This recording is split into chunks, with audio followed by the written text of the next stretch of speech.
Good morning, everyone. Welcome to the June 19th Finance and Audit Committee meeting. I'd like to first recognize that we are gathered on the traditional territory of the Snuneymuxw First Nation. And not in accordance with my cheat sheet, it appears we have Ms. Sheila Gurry this morning as our clerk today. Ms. Gurry, welcome. We also have the Councillor Brown in attendance electronically.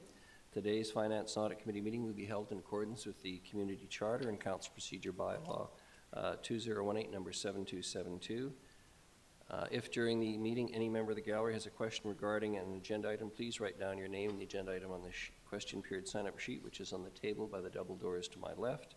Please note that the Council Procedure Bylaw has been updated and questions may be asked from, related to reports only.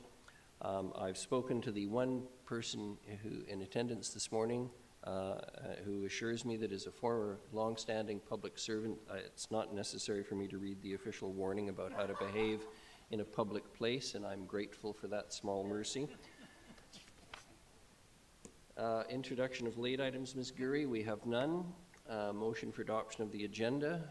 Moved Councillor Thorpe, seconded Councillor Prino. All those in favour? Any opposed? None. Motion carries. Motion for adoption of the minutes is circulated. Moved Councillor Hemmons, seconded Councillor Manley. All those in favour? Any opposed? None. Motion carries. We do have, first item is presentations, and it's the 2025-2029 Financial Plan Development. Looks like Ms. Mercer and Ms. Fuller are going to do a tag team this morning for us, please. And Ms. Slater in the background as well. Good morning. So yeah, now that the 2024 to 2028 financial plan is completed and adopted, staff have started working on the budget process for the 2025 to 2029 budget cycle. So Ms. Fuller is here to walk you through the overview of the budget timeline and processes, as well as where we are starting for the 2025 cycle. And once she has done the presentation, the committee can discuss what your operating and project expectations are for the upcoming budget cycle. So I'm going to hand it over to Ms. Fuller. Ms. Fuller, good morning. Good morning. Let's wait for them to get the PowerPoint up here.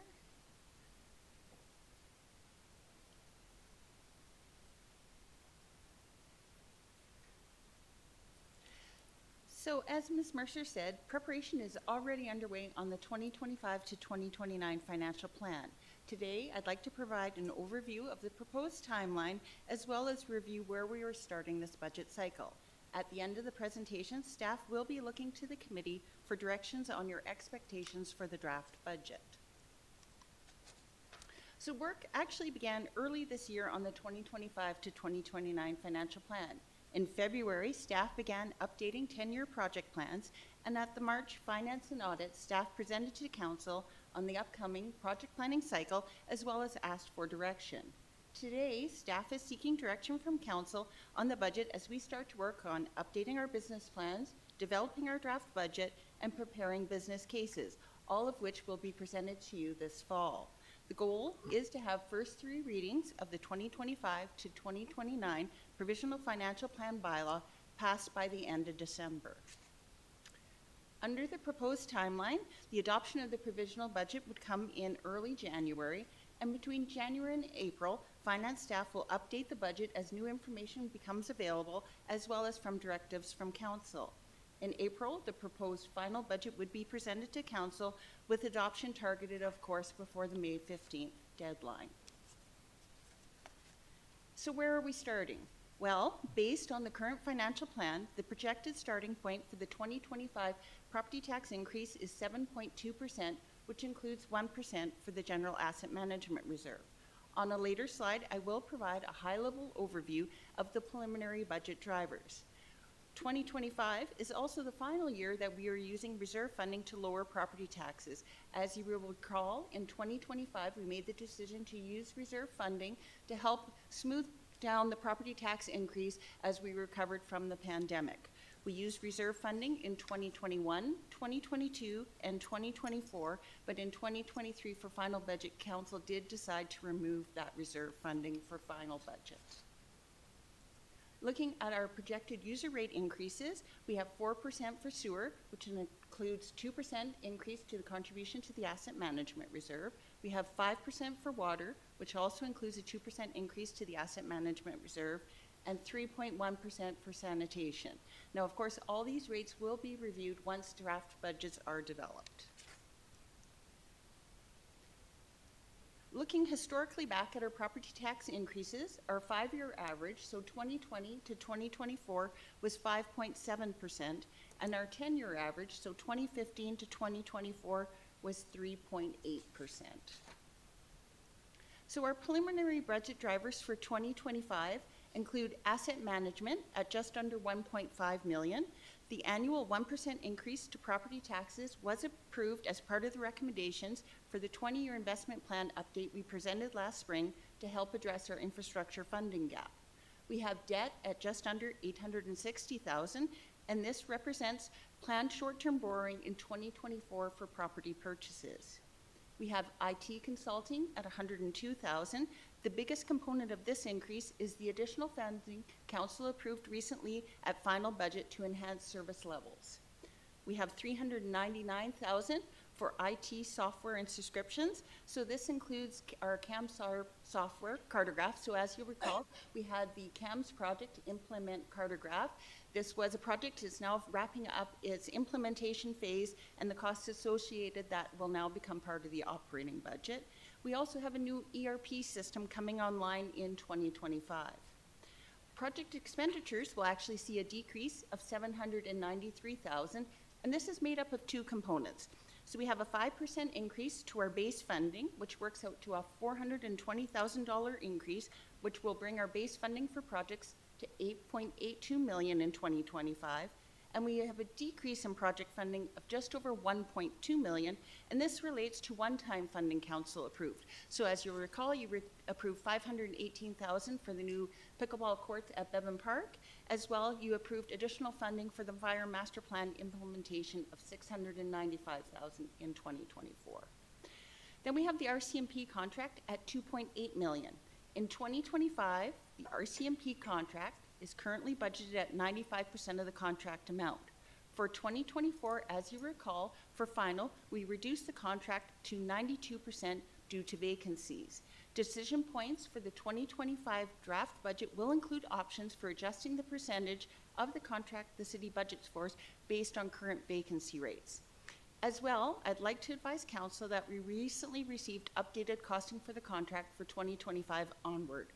The previous estimate upon which that $2.8 million budget driver is based is low. Based on new information received and assuming we budget at 95% of the contract, we're anticipating an additional property tax increase of 0.8%. This is not factored into the 7.2% increase that is projected for 2025 in the current financial plan. We have wages and benefits at $6.3 million. This includes 20 new firefighters that will be starting in January. It also includes the impact of the progression along the pay scale of the 20 firefighters we added in August 2023.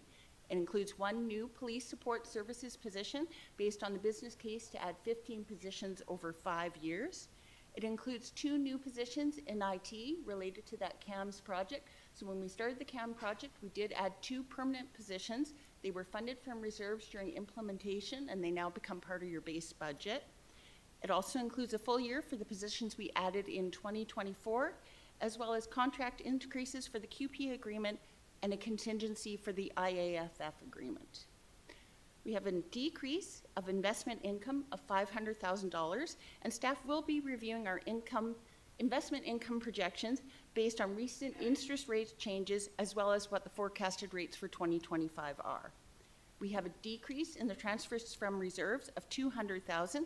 As I mentioned, 2025 is the final year of reserve funding that we added in 2021. So we had $300,000 in reserve funding in 2024. That drops to $100,000 in 2025 and is eliminated in 2026.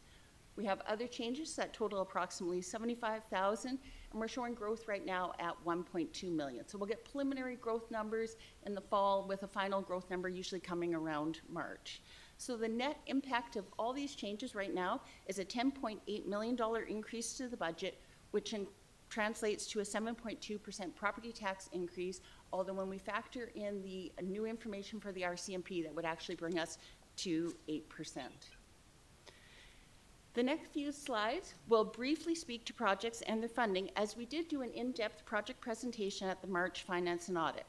Work on the 10-year project plan is underway. An updated project plan will be presented this fall to Council as part of your budget deliberations. The current financial plan has $230.2 million in projects in 2025 to 2028.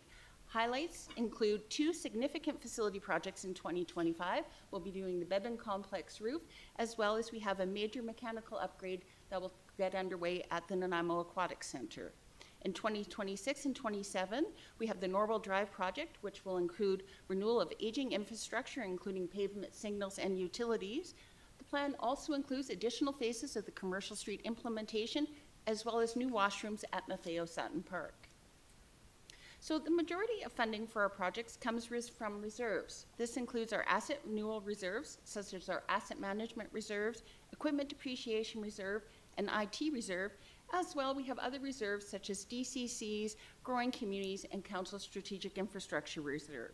In total, reserve funding counts for $185 million, or approximately 80.4% of the $230.2 million in funding. And I just want to point out here, the debt you see on the slide there is related to internal borrowing for a sewer DCC project.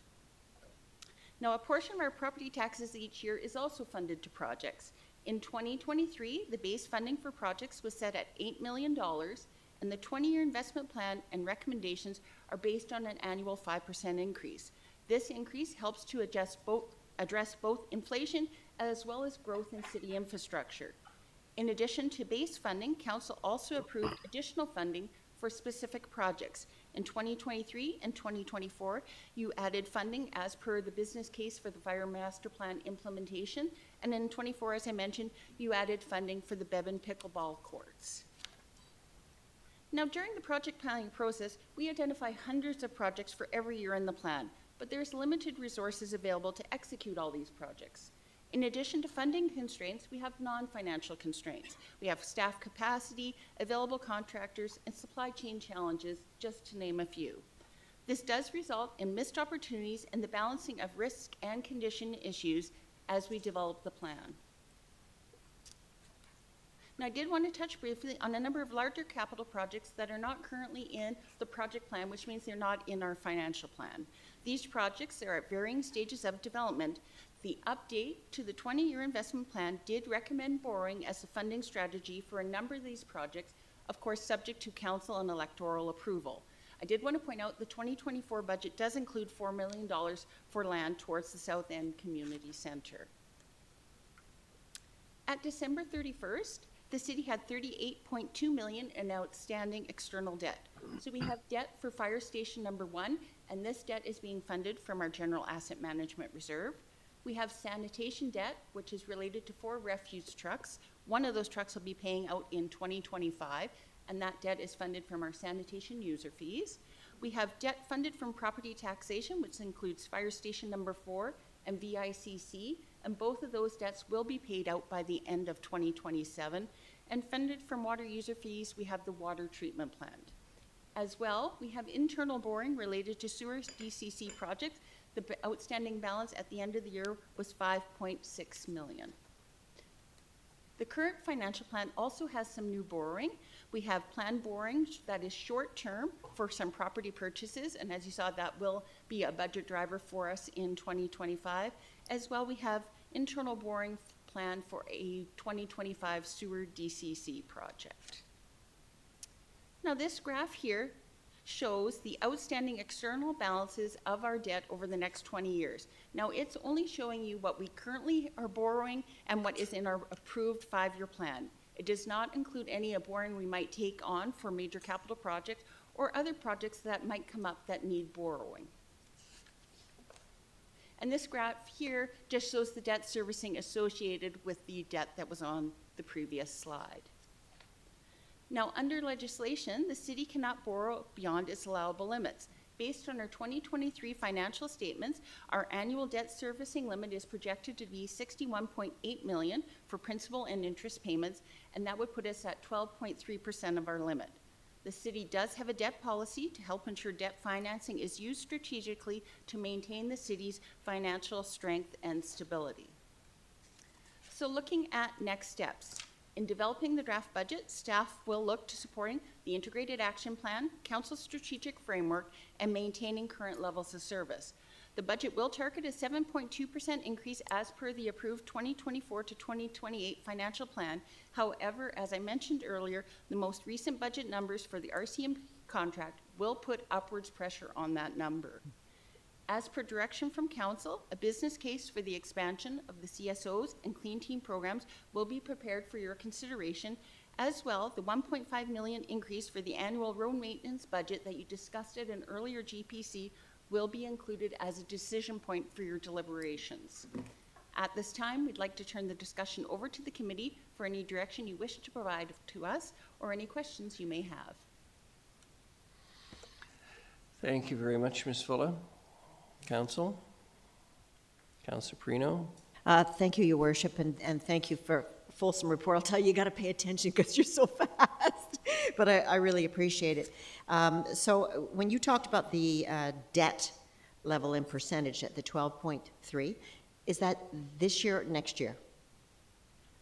So that would be at 12.3% of our limit at December 31st. This year? Yeah, we're still waiting for the ministry to review our financial statements and agree with the numbers, but that's what we're projecting we'll be at, assuming there's no changes to the numbers we Okay, submitted. because I know in 2027, this debt will be paid for Shaw as well as, I can't remember.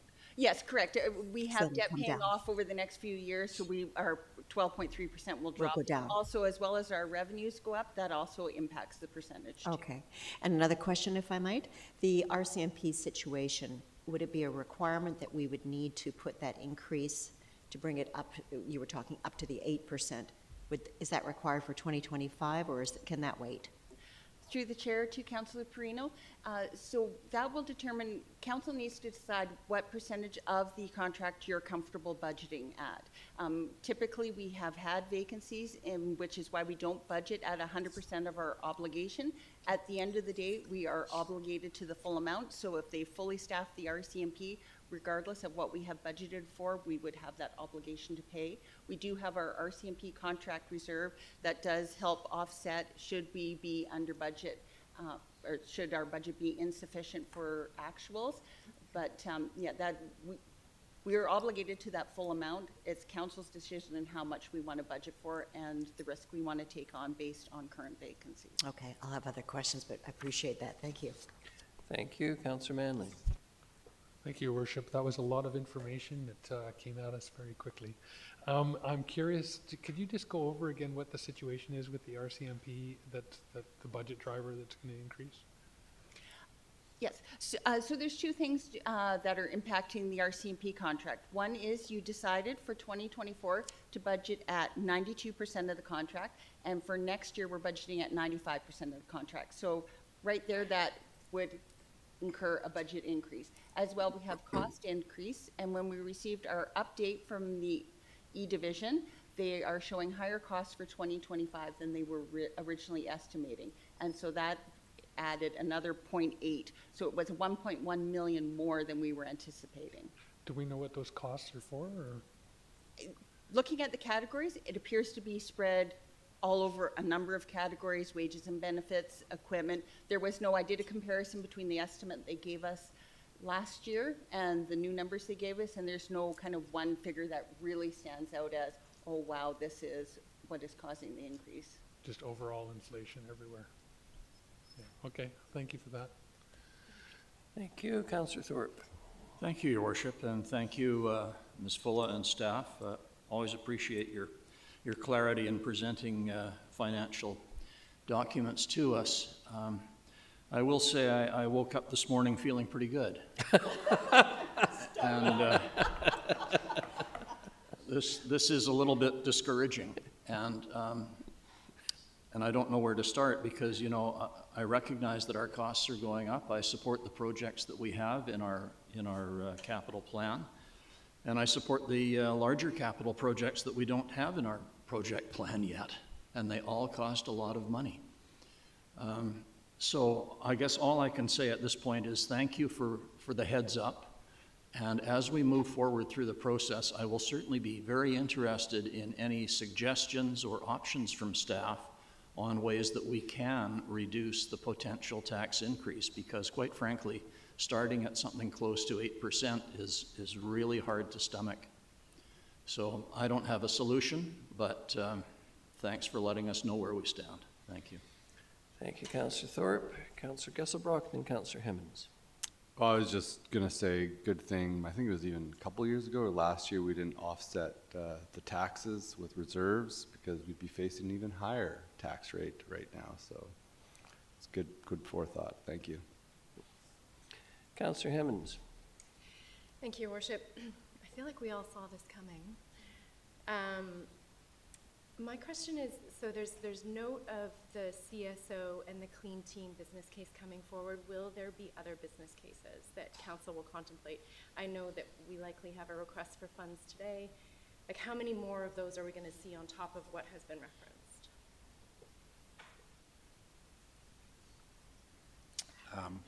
Your Worship, I think that's an excellent question, because of course there's all kinds of pressures around the organization, and you know, we're acutely aware of when we're starting at 8%, it makes it very difficult. There are some, not necessarily business cases, but there are other requests that are going to be coming forward to council in the near future, and I think the one that's out there that council's aware of, we've been asking for participation in this Vancouver Island Major Crime Unit. We lobbied for that last year at UBCM, and the province has come through, but it has a very, at this point, a very hefty price tag for us to participate in that, and we need to bring that forward to council. That's just one example of things that are out there that are not included in your budget. We did last year as staff, we brought forward a few positions and we did business cases for those. And at that time, we kind of laid out a 3 to 5 year plan for staffing. In our perfect scenario, that we think there's about 27 positions that are needed across the organization right now. We're staff taking a very close look at that list and seeing what, if any of those, that we feel are so necessary that we need to bring forward this year. So I think we will have some business cases for council. It's not going to be 27. I expect it'll be significantly less than that, but that just puts pressure, continued pressure on us for future years. So yes, there'll be more decision points coming on that. Thank you, and I think I just add to Councillor Thorpe's point, which was taken well. We shouldn't look to staff for reductions. It's our service levels that we're setting that is driving this. So we have options. Options are ours to take. Yeah, just wanted to say that. Thank you. Councillor Gesselbrock again. Thanks, Mayor, through you.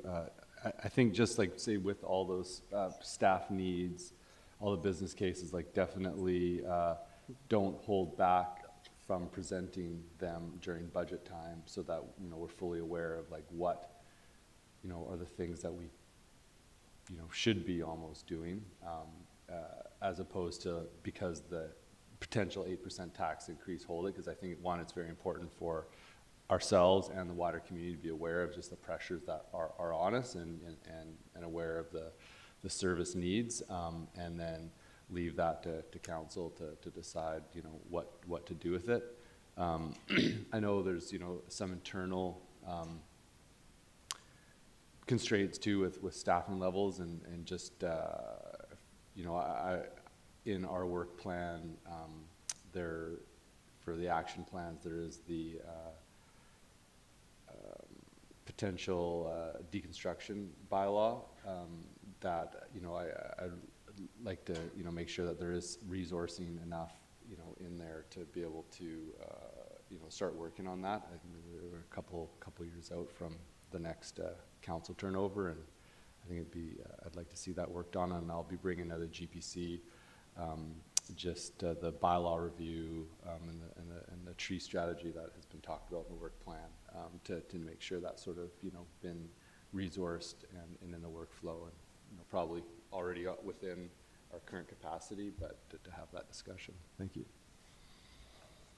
Thank you. Your Worship, I was just going to respond by saying, in past years, you've certainly, when you get the departmental plans, it always has in there kind of their requests, but it also has in there often the positions that are needed, but, you know, we are not bringing forward at this time. So we'll make sure to continue that practice and communicate to council. But as you mentioned, there's many other projects, initiatives, as Councillor Thorpe mentioned, major capital investments that we'd like to do in the community that are not currently incorporated into your budget, and we'll continue to communicate and refine those as we go forward in the next few months. Other questions? Yeah, another follow-up, and I'm not sure how it kind of all works, but I know there's been discussion of sort of our capital projects, you know, the workload just on our current capacity, not being able to keep up with that. And I'm curious if there is any opportunity to sort of like reduce the ambition on some of the capital projects and slow that down a bit to free up a bit of bandwidth for other things that we may need to consider. And is that a possibility in the way that the taxation works? That's certainly a discussion I've had with Mr. Sims. The reality is, even if we pulled back on projects, there are some very major capital projects that could still use up that funding. So we might pull back on and ease on staff capacity and have reduced number of projects, but the projects that are going to be in the list, I imagine, will still use up the entire envelope that council's set aside in your financial plan for capital. But we're continuing to look at that. Great, thank you. Councillor Eastmere. Thank you.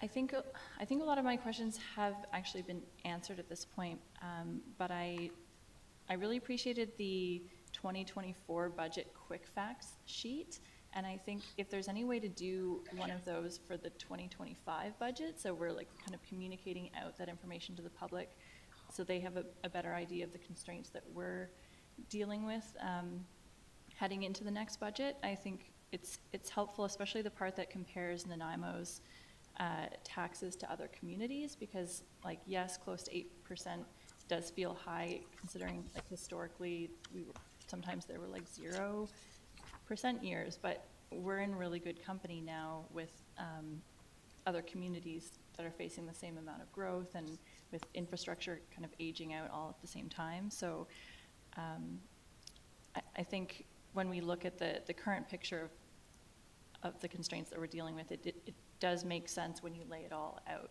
in this way. And I know that there's so many cool projects we would love to dig into, especially a lot of community excitement around waterfront walkway, but there's always this conversation of the nice to haves versus the need to haves, and we have a crumbling public works yard, and that's not even in the 2025 budget. So I really hope we can get to some of those fun things that will really contribute to the tourism and the overall well-being of our community, but first we have to deal with these big ones. So yeah, I appreciate all of your work on this. Thank you. Thank you. Councillor Thorpe. Yeah, thanks, Your Worship. Very quickly, Councillor Eastmere actually made the point that I wanted to make, and that is, I think communication of the constraints that we're facing, it's very important that we have an excellent communication plan so that the public is well aware of the process and what decision points we're facing. And personally, I liked our process last year. I thought it was very open, and we did our best to communicate that it's important that we keep on doing that. There are going to be, as Councillor Eastmere referenced, additional requests and demands upon our budgetary constraints, and we know that those are going to be coming, and some of them will be very worthwhile. So again, just keeping people informed of the difficult decisions that we have in front of us and how we go about making them, I think, is important. Thank you. Thank you. Councillor Manley. Thank you, Your Worship. Just following along on that theme around communication, we see these memes and you know, people talking about how our tax rates are much higher than other communities, and it's, I know it's apples to oranges in a lot of cases, but you know, the cost per $1,000 of property value compared in Nanaimo to Vancouver or Whistler, for example, when the cost of a house in Vancouver is 2.5 times the amount of a house in Nanaimo. Vancouver's on a grid. There's a lot more density, and you know, all of these factors that people aren't considering when they're being critical of the amount of taxes that they have to pay for property here. We live in a city that is very spread out, that is got hills and valleys and roads that curve and twist, and we have a lot of aging infrastructure. So I think the communication part of this is super important, just to let people know like what the challenges are that we face in the community, and how that compares to other communities, and that we are kind of in the middle of the pack when it comes to communities our size in terms of tax rates. And just want to say I appreciate all the work that's been done on these reports and on our finances, and keeping us tuned up on it. So thank you very much. Thank you. You know, we've been very fortunate in some respects that previous councils have kept debt levels in this community quite low. As we heard this morning, what is it, 12.5% by December 31st of what potentially could be spent by the city on debt servicing, which is remarkable. Much, much lower than I think Ladysmith to the south, which is an example of what can happen, and their taxpayers, ratepayers, just turned down a major project, I think, very conscious of that. We've been fortunate to have high interest rates in the last couple of years, which have provided some benefit in terms of our investment income, which we otherwise wouldn't have seen, which have helped us. For what it's worth, seeking direction from council this morning, I'd like us to consider the projects that are listed, the major capital projects, the potential of an Oliver Woods in the south end, the waterfront walkway, and I appreciate these are pie in the sky figures because we don't really know what it's going to cost. We're in a highly speculative environment. We've had this discussion at the regional district level as well the other day related to other matters. The hospital, you know, the patient tower, which is a community priority, not a city, but a community, North Island, Central Island priority.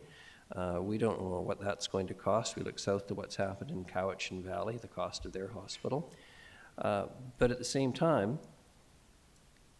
I think we have to be very conscious of the fact that the police station, South End Community Rec Center, an Oliver Woods equivalent, these are important projects. These are necessary aspects of living in a modern and growing city. And we can't pretend we're a little town anymore and we're going to, you know, build a community hall through community effort and everybody's going to donate and have a barn raising, basically. We're way beyond that. And so for what it's worth, I would like to see consideration given, as much as it is speculative, to what potentially would be the impact of those projects, the major capital projects included, in terms of what the impact it'll have on the budget, keeping in mind that it's not like it's going to be a big tax increase in 1 year and it's all done, or even over 2 years, and things will take a long time to build out, just like the potential of a new patient tower at NRGH. But I think we have to look at those things, and in terms of communication that's been emphasized, consider a communications plan with the community. Budgets, to me, are kind of like Christmas in this sense, and it's a terrible analogy, but it's one that springs to mind. Everybody's expecting a present under the tree. The cyclists are looking for more bike lanes and bike racks. The pickleball players are looking for courts. You know, the swimmers want to ensure the pool's still operating. As we know this morning, the curling club wants to ensure its members still have a place to play. People want a waterfront walkway extended. Synamic is looking for all kinds of things. And I'm stating the obvious here, but my point is, some of these projects, and I'll come back to NOC, which is the Nanaimo Operations Center, is one of the most basic. We cannot continue to ask our employees to work out of that facility. Like, there's just no ifs, ands, or buts. And I'm somewhat indifferent as to how we get it, but I want to see it happen. And I think we are kidding ourselves if we think that we can keep delaying that most basic of infrastructure improvements for the community. So having said that, I guess my pitch this morning is, you know, give us the worst case scenario and what the implications are. And I appreciate that may present some challenges for staff and it puts all of you in a difficult position, but I think, you know, we have to face up. We're adults around this table and we are elected by adults. If we need these things, and some of them are absolutely basic to what our function is, some, as Councillor Eastmere has referenced, the language that was used during the AAP process, there's nice to haves and there's need to haves.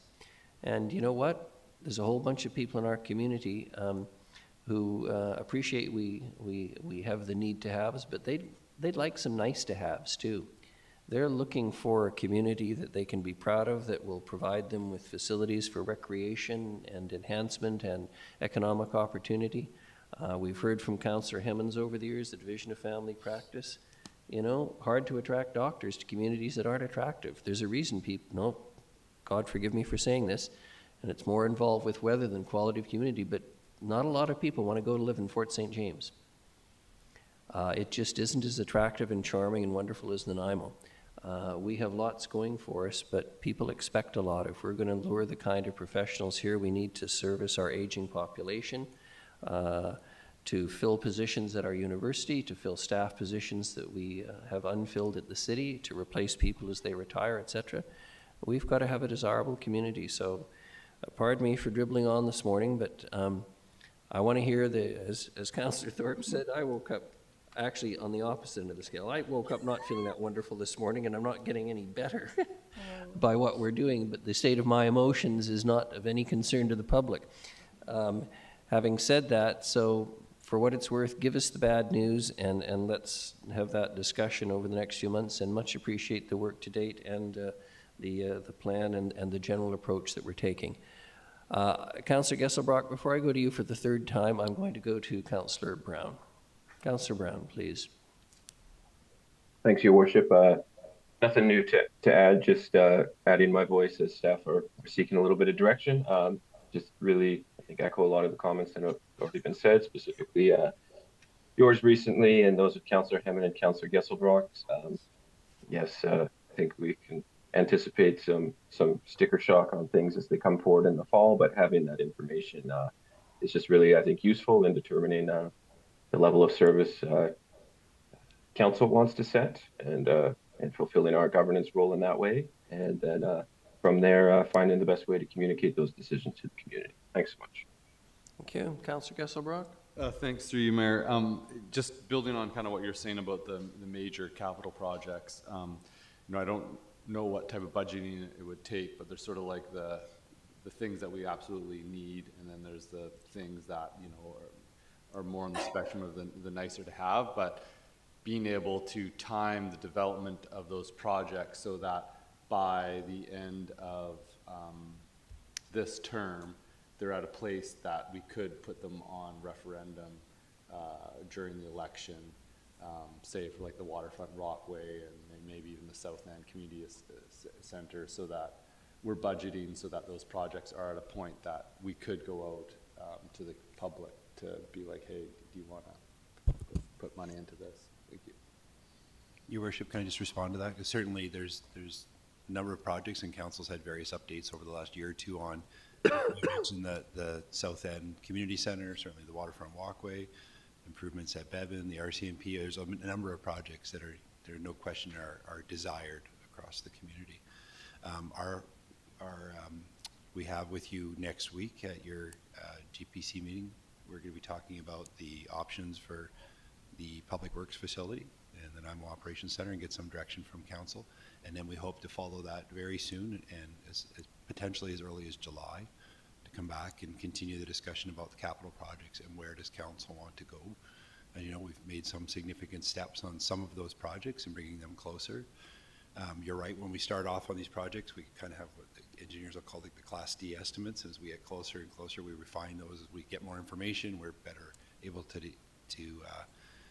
determine those costs. I think we've made some progress on those, and I think we're at a point where we come back to council hopefully soon and get some direction on how council wants to proceed with one or more of those projects, but we're working towards that.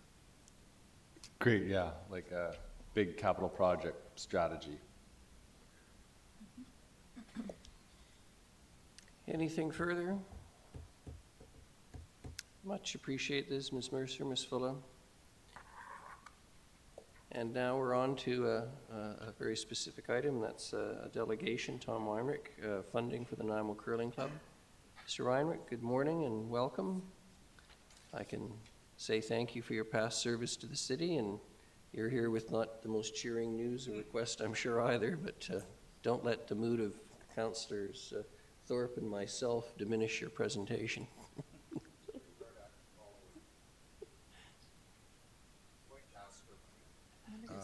And then being told the actual reality of the situation.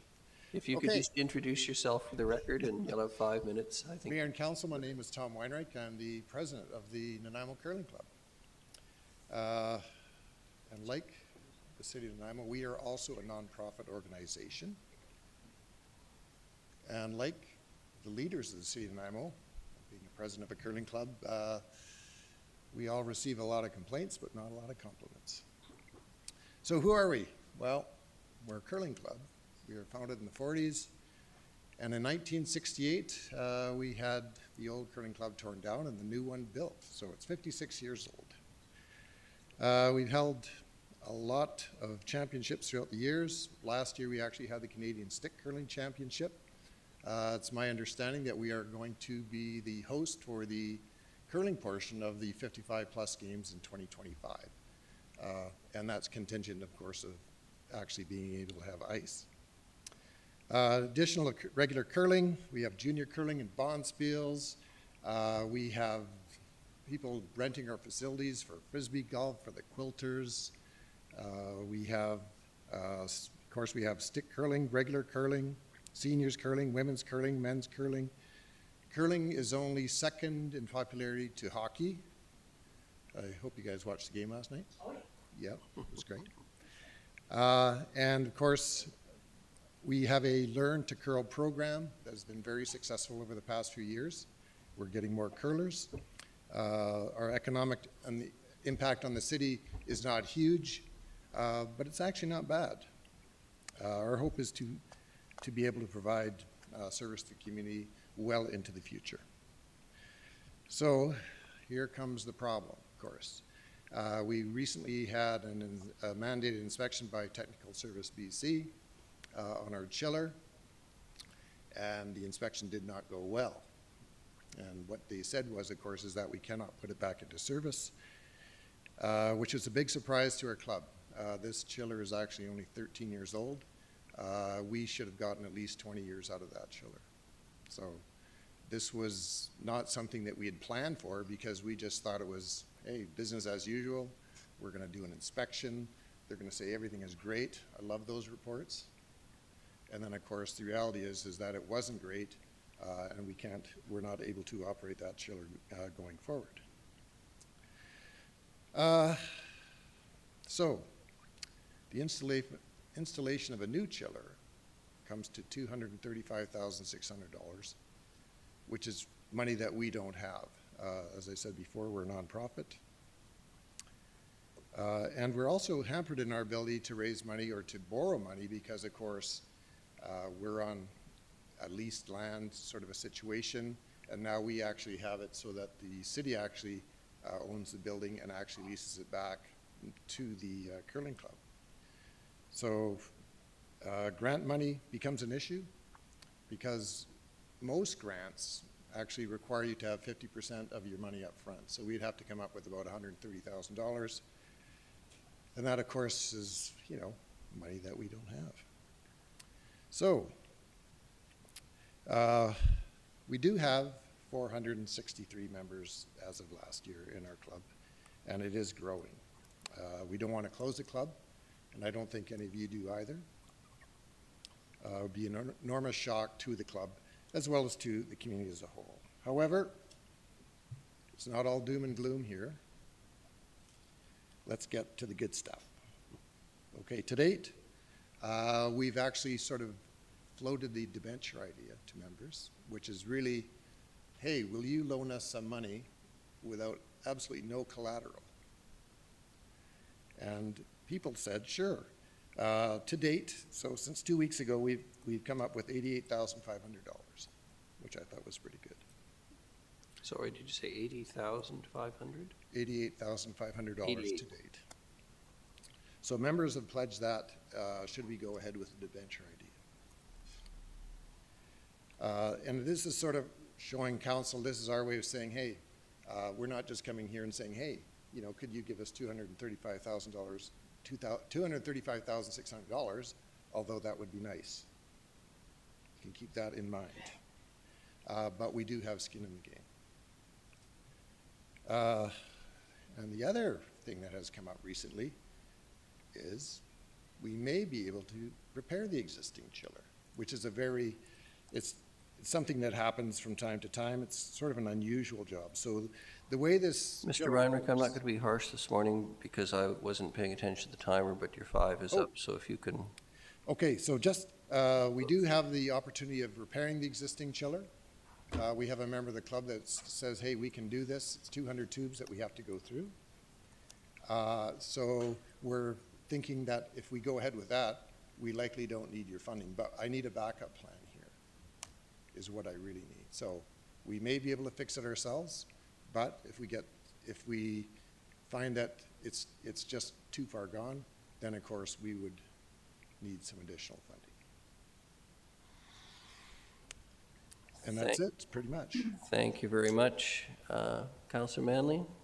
Thank you, Your Worship, and thank you for the presentation and for the work of your club. You mentioned, that's great that people are interested in doing the debenture, and that's a significant amount that you've got pledged.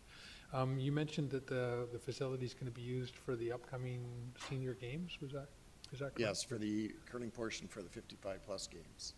Okay, and that's in a year or two, or is it? 2025.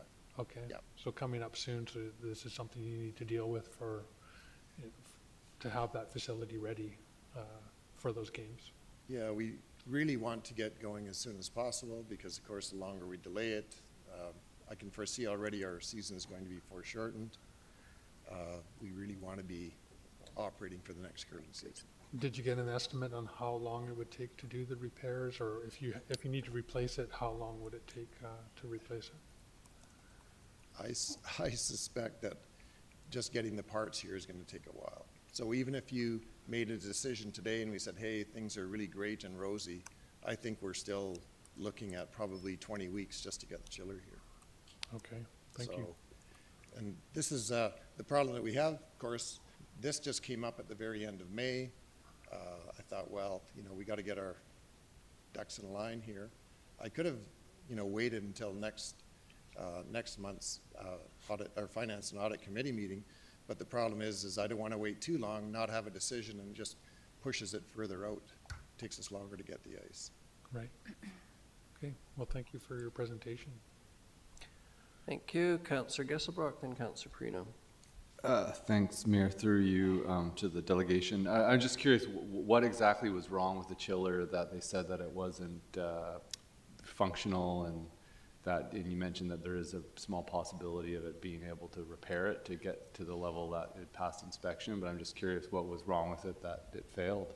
This is a tube and shell chiller, and what happens is there's 200 tubes, and through those 200 tubes, you have this brine solution flowing through it. Brine freezes at a lower temperature, so we push it through the pipes to create the ice underneath or above the concrete. What happens with the brine over time, though, is it does, because it's mild steel in these tubes, it will corrode it over time. And we actually have to do non-destructive testing, and they found that the tubes were getting a little bit too thin, and you don't want to get to the point where now the tubes, which is surrounded by ammonia to cool the brine, if those tubes start leaking, the water leaks, ammonia gets into the water, then there's a real problem. Okay, so there's like when it fails, there's actually, and probably why it's inspected, it's actually, can be hazardous to people and the building and that. Yeah, they had, in Fernie, for instance, 3 people died because of that issue. Yikes. Okay, So thank we don't you. want that. Councillor Perino. Thank you, Your Worship, and a question through you. First of all, thank you so much for being here, and obviously we need the curling club. We absolutely have to have it for the games next summer, and I know how much the club means to the citizens in Nanaimo. So, when you talked about the repair, obviously you've gotten a second opinion.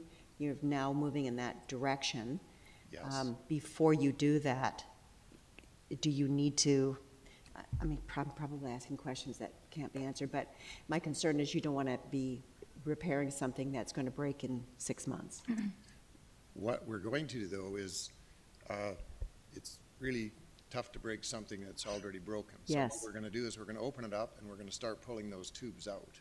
Okay, And that will give us an indication of whether we can actually repair it successfully or not. So, okay, and that should happen within the next few weeks. okay. That's the hope. Do you put money away every year as a asset management? Well, we try to. Okay, okay, We actually have a reserve fund, but it just ends up getting used every year. Last year, we had a boiler issue and a hot water tank issue, and that took 40,000 out yes, right away. So yes, we try to do that, but the reality is that it's kind of like, Okay. you know, it's a 56-year-old building. yes. It's kind of like So- me, you get so old, and after a while. 56 is not old. A renovation, and now a few parts need to be replaced. Or repaired. That's kind of where we're at. Okay, so as far as putting in the 88,500 that's already raised, so you would be looking for the balance, is that correct? Is that a fair statement? That's what we're asking council for. Okay, thank you. I'll wait for other questions, thank you. Thank you. Councillor Gesselbrock, before I go to you for a second time, I'm going to go to Councillor Eastmere. Actually, it's my question through to staff. All right, well, Councillor Gesselbrock then. No, I was just saying that, you know, I'd be willing to put forward a motion to look at options later on. Yeah, well, I'd like to hear from staff before we entertain motions. Any further questions, Mr. Weinrich? Not seeing any. Thank you very much for your attendance this morning. Much appreciated. And thank you. Thank you for the volunteering you undertake. Councillor Eastmere. Thank you. Through you, my question is about whether, I think I asked at the last meeting if we had totally exhausted the Growing Communities Fund money, and we were going to put some of that towards the south end. Councillor, it's better Is there for all of us if you direct Sorry. yourself into the mic. Thank you. Is it possible that we could potentially earmark some of the remaining funds in our Growing Communities Fund pot towards this if needed? Ms. Mercer. Thank you. Through you to Councillor Eastmere. So there is some, we would have to look at the Growing Communities Fund because there are some different rules around how we could use that money. So there is a bit of money left there. Your strategic infrastructure reserve could be a potential funding source as well. Those are the two that jump out initially. And Ms. Full is looking up some balances at this point. But off the top of our head, those are the two that jump out. Okay. There's approximately 1.9 in the Growing Communities Fund. Oh, SIR, pardon me, the Strategic Infrastructure Reserve. So 1.9 is available there, and just over 800,000 in the Growing Communities Fund. Okay, I'm glad to hear that, and I think that's a Growing Communities Fund is a natural choice for this, and fingers crossed for that repair, but if not. Councillor Thorpe, then Councillor Gesselbrock. Yeah, thank you, Your Worship. I want to start by being forthright in stating that for many years I was a member of the curling club and on the executive. I have not been a member of the club for several years now. So I don't see a need to recuse myself in this discussion. I certainly, though, with that background, know the value that the curling club, in my opinion, brings to our community, and it has been the host of numerous provincial and even national championships. And I also know the good job that Mr. Weinrich has done over the last year or so in helping rebuild the fortunes of the club. And it sounds like, just like the city, they are facing monetary challenges and budget constraints.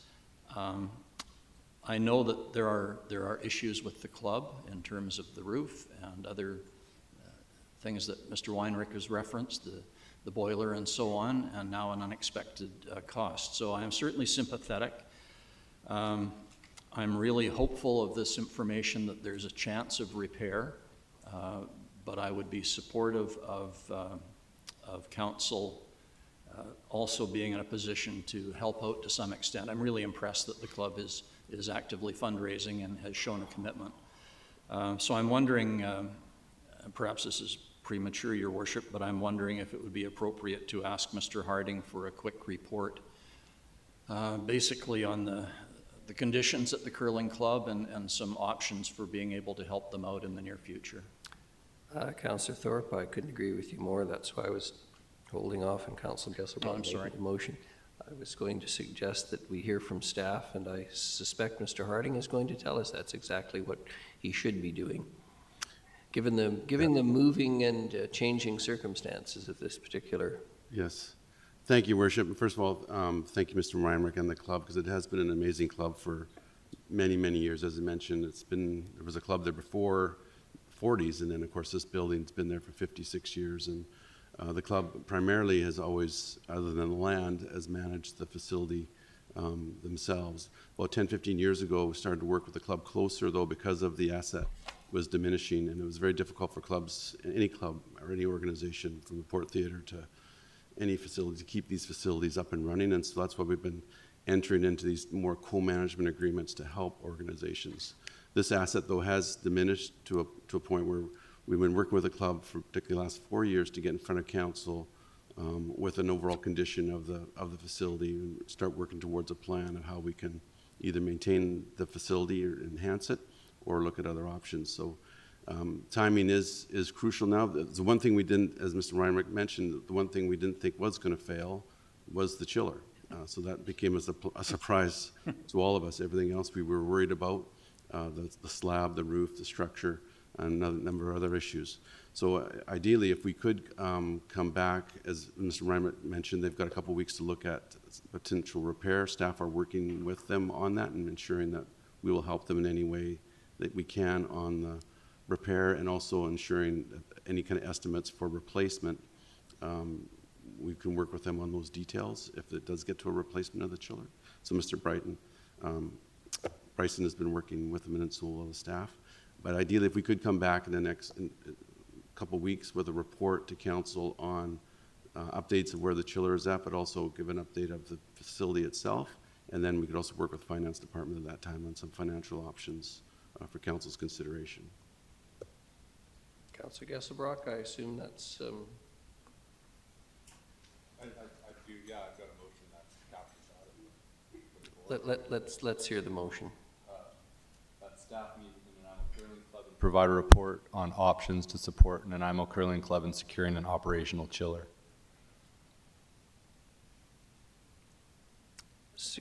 Securing and or repairing. Yeah, I just said in securing an operational chiller, so it can be whatever options there are, but with the end objective that there's a chiller there. Is that sufficient, Mr. Harding? Yes, Your Worship, it is, and we will, though, add some other background so council's aware of the overall condition of the building. We've advised council over the years, but we haven't been in front with the club on the overall condition of the issues. I was going to say, we'll let Councillor Thorpe second that one. Oh, so I've been seconded, yes. I know, but I want to give the, he did mention it first. Thank you very much. Any discussion, council? Not seeing any. All those in favor? Any opposed? None. Motion carries. Thank you. Thank you again, Mr. Weinrich. And staff for attending. The next item, reports. A is the Nanaimo Aquatic Center roof renewal funding. Mr. Rosen, good morning.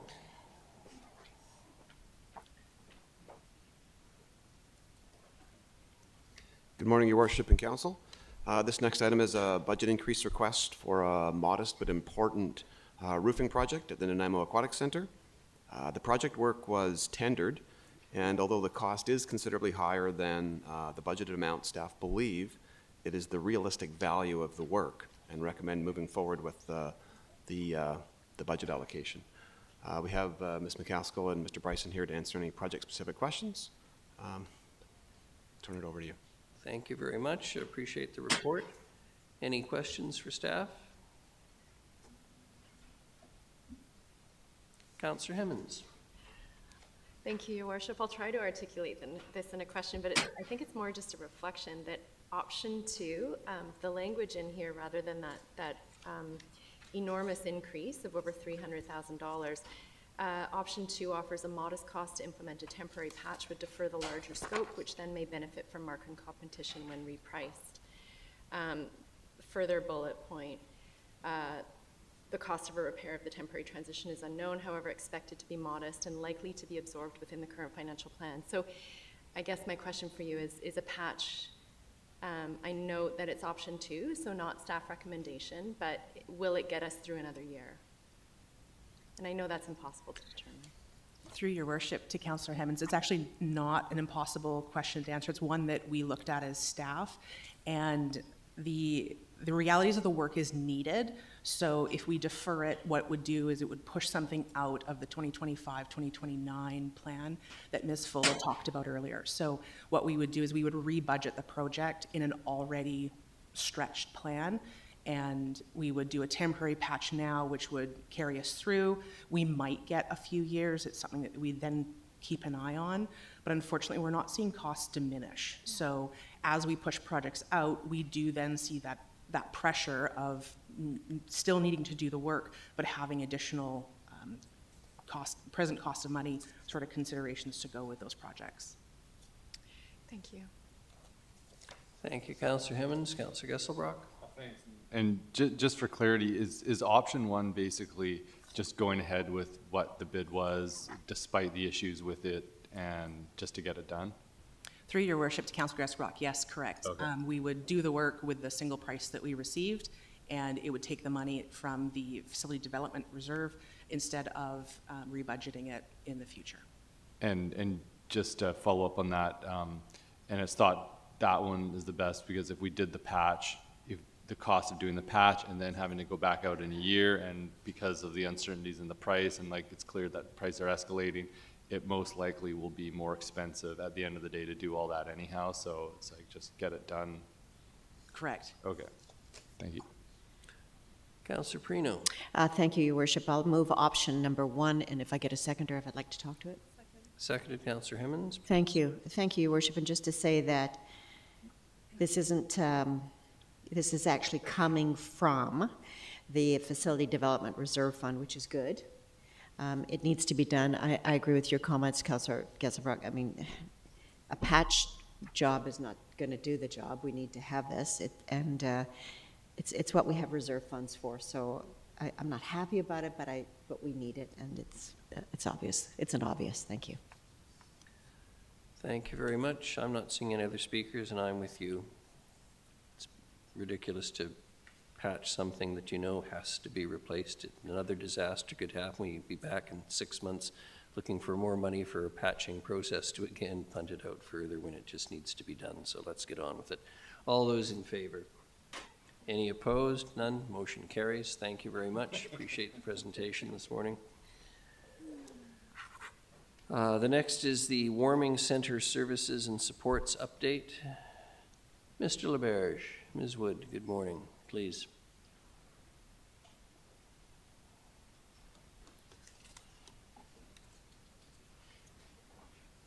And Mr. Lloyd. Yes, good morning, Your Worship and committee members. Last winter, the city funded 3 warming centers, and staff have been updating council through the season on kind of the benefits and the challenges that we experienced, and it was our intention always to report back at the end of the season on what went well and what our challenges were, and Ms. Wood and Mr. Lloyd are here to do that this morning and to provide you with a few options or ideas for opportunities in the upcoming winter season. So I'll turn it over to Ms. Wood. Thank you. Thank you very much. Ms. Wood, please. Good morning to the committee. I'm just here alongside with the city's emergency program manager, Mr. Evan Lloyd, and we're going to give you an overview of the services that were provided in the 2023-2024 winter season. And in addition to the overview, Mr. Lloyd and I would like to share some lessons learned as well as some options for moving forward for the committee to consider. So as Mr. LaBerge mentioned, you'll recall that we allocated funds and entered into 3 service agreements to support daytime warming centers in the city, specifically between November 2023 and March 2024. Through the 3 warming centers, approximately 138 spaces were available at one time, but report logs from our operators indicate that we serviced an average of 199 daily visits to the warming centers. The city spent $474,094 to fund the 3 warming centers, and we also, if the committee will recall, received $250,000 of additional funding from Island Health to expand or enhance services where there were notable gaps. The contribution agreement with Island Health allows the city the discretion to be able to distribute the funds and allows the city to recover the cost of services provided. So to date, for the Island Health funds, $108,649 have been spent on provision of additional services, which I'll provide a very brief overview shortly. Other funds I think that's important to mention as well is that we accessed the Ministry of Emergency Management and Climate Readiness, also known as EMCR funds, between January 11th, 2024 and January 17th, 2024, where Nanaimo experienced an extreme cold weather event. So through that process, the city facilitated access to $58,443 to provide those expanded services. The report you'll see does have a distribution of funds summary table, so you can see which operators received how much funds and where those funds actually came from. So the city contracted Risebridge Society to provide warming center services from November 14th, 2023 to March 31st at 520 Prideaux Street. The warming center at Risebridge provided space for up to 48 people at one time. However, Risebridge reports that they supported 59 individuals daily at that site. So warming center services provided on site included access to refreshments, harm reduction supplies, medical nursing services such as wound care, and mental health and addiction supports. They also expanded services during the extreme cold weather event to provide spaces for up to 24 women during the extreme cold weather event as well. Shortly after the opening of the warming center, I think the committee was aware, because staff did come back to report to council. Risebridge staff reported to the city that the warming center was operating at or at near capacity and that they were having safety and security challenges due to substance use, the overdose incidences, and some of the interactions with the neighborhood at that time. There were challenges actually in responding and addressing to those concerns, as Risebridge staff did not allow RCMP or CSOs to enter the facility or to drop people off in need of warming center services unless requested by Risebridge staff. So to respond to some of the concerns in the neighborhood, the CSOs did increase patrols in the neighborhood, and additional funds were provided to Risebridge with the Island Health funds to add some more staffing supports and professional medical services. And in addition, through the Island Health Funds, we actually funded the Nanaimo CAT peer support team. And that peer support team provided support to Risebridge staff where appropriate to provide mentorship, role model appropriate behavior for accessing the center, and also to provide overdose response around the warming center, but also in other downtown areas as well.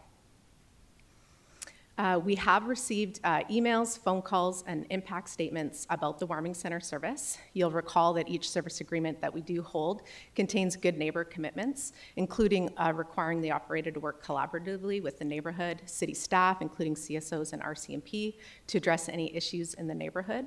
We received emails, phone calls, and impact statements about the warming center service and the inability for Risebridge staff to engage with the neighborhood residents, the CSOs, or RCMP to try to mitigate any of these impacts. On April 10th of this year, staff met with residents of the Nob Hill neighborhood to hear about their experiences and suggestions for implementing this type of service within the city. They also requested that the impact statements be provided before the committee, and they're provided in attachment A of the report. I should note that all of the impact statements that were received by city staff are included except for one, and that was because we couldn't get a formal consent form in time for agenda printing.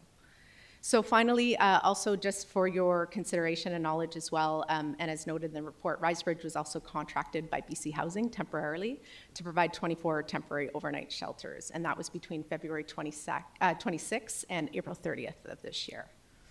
Another service provider that we entered contracts into was with the 710 Club Society, and that was from January 7th to March 31st of this year at number 5 Victoria Road. The 710 Club Warming Center provided space for up to 30 people at one time. However, they did report that they supported an average of 107 individuals daily, so that was kind of the most accessed warming center. And basic services were provided on site, included access to meals and peer supports.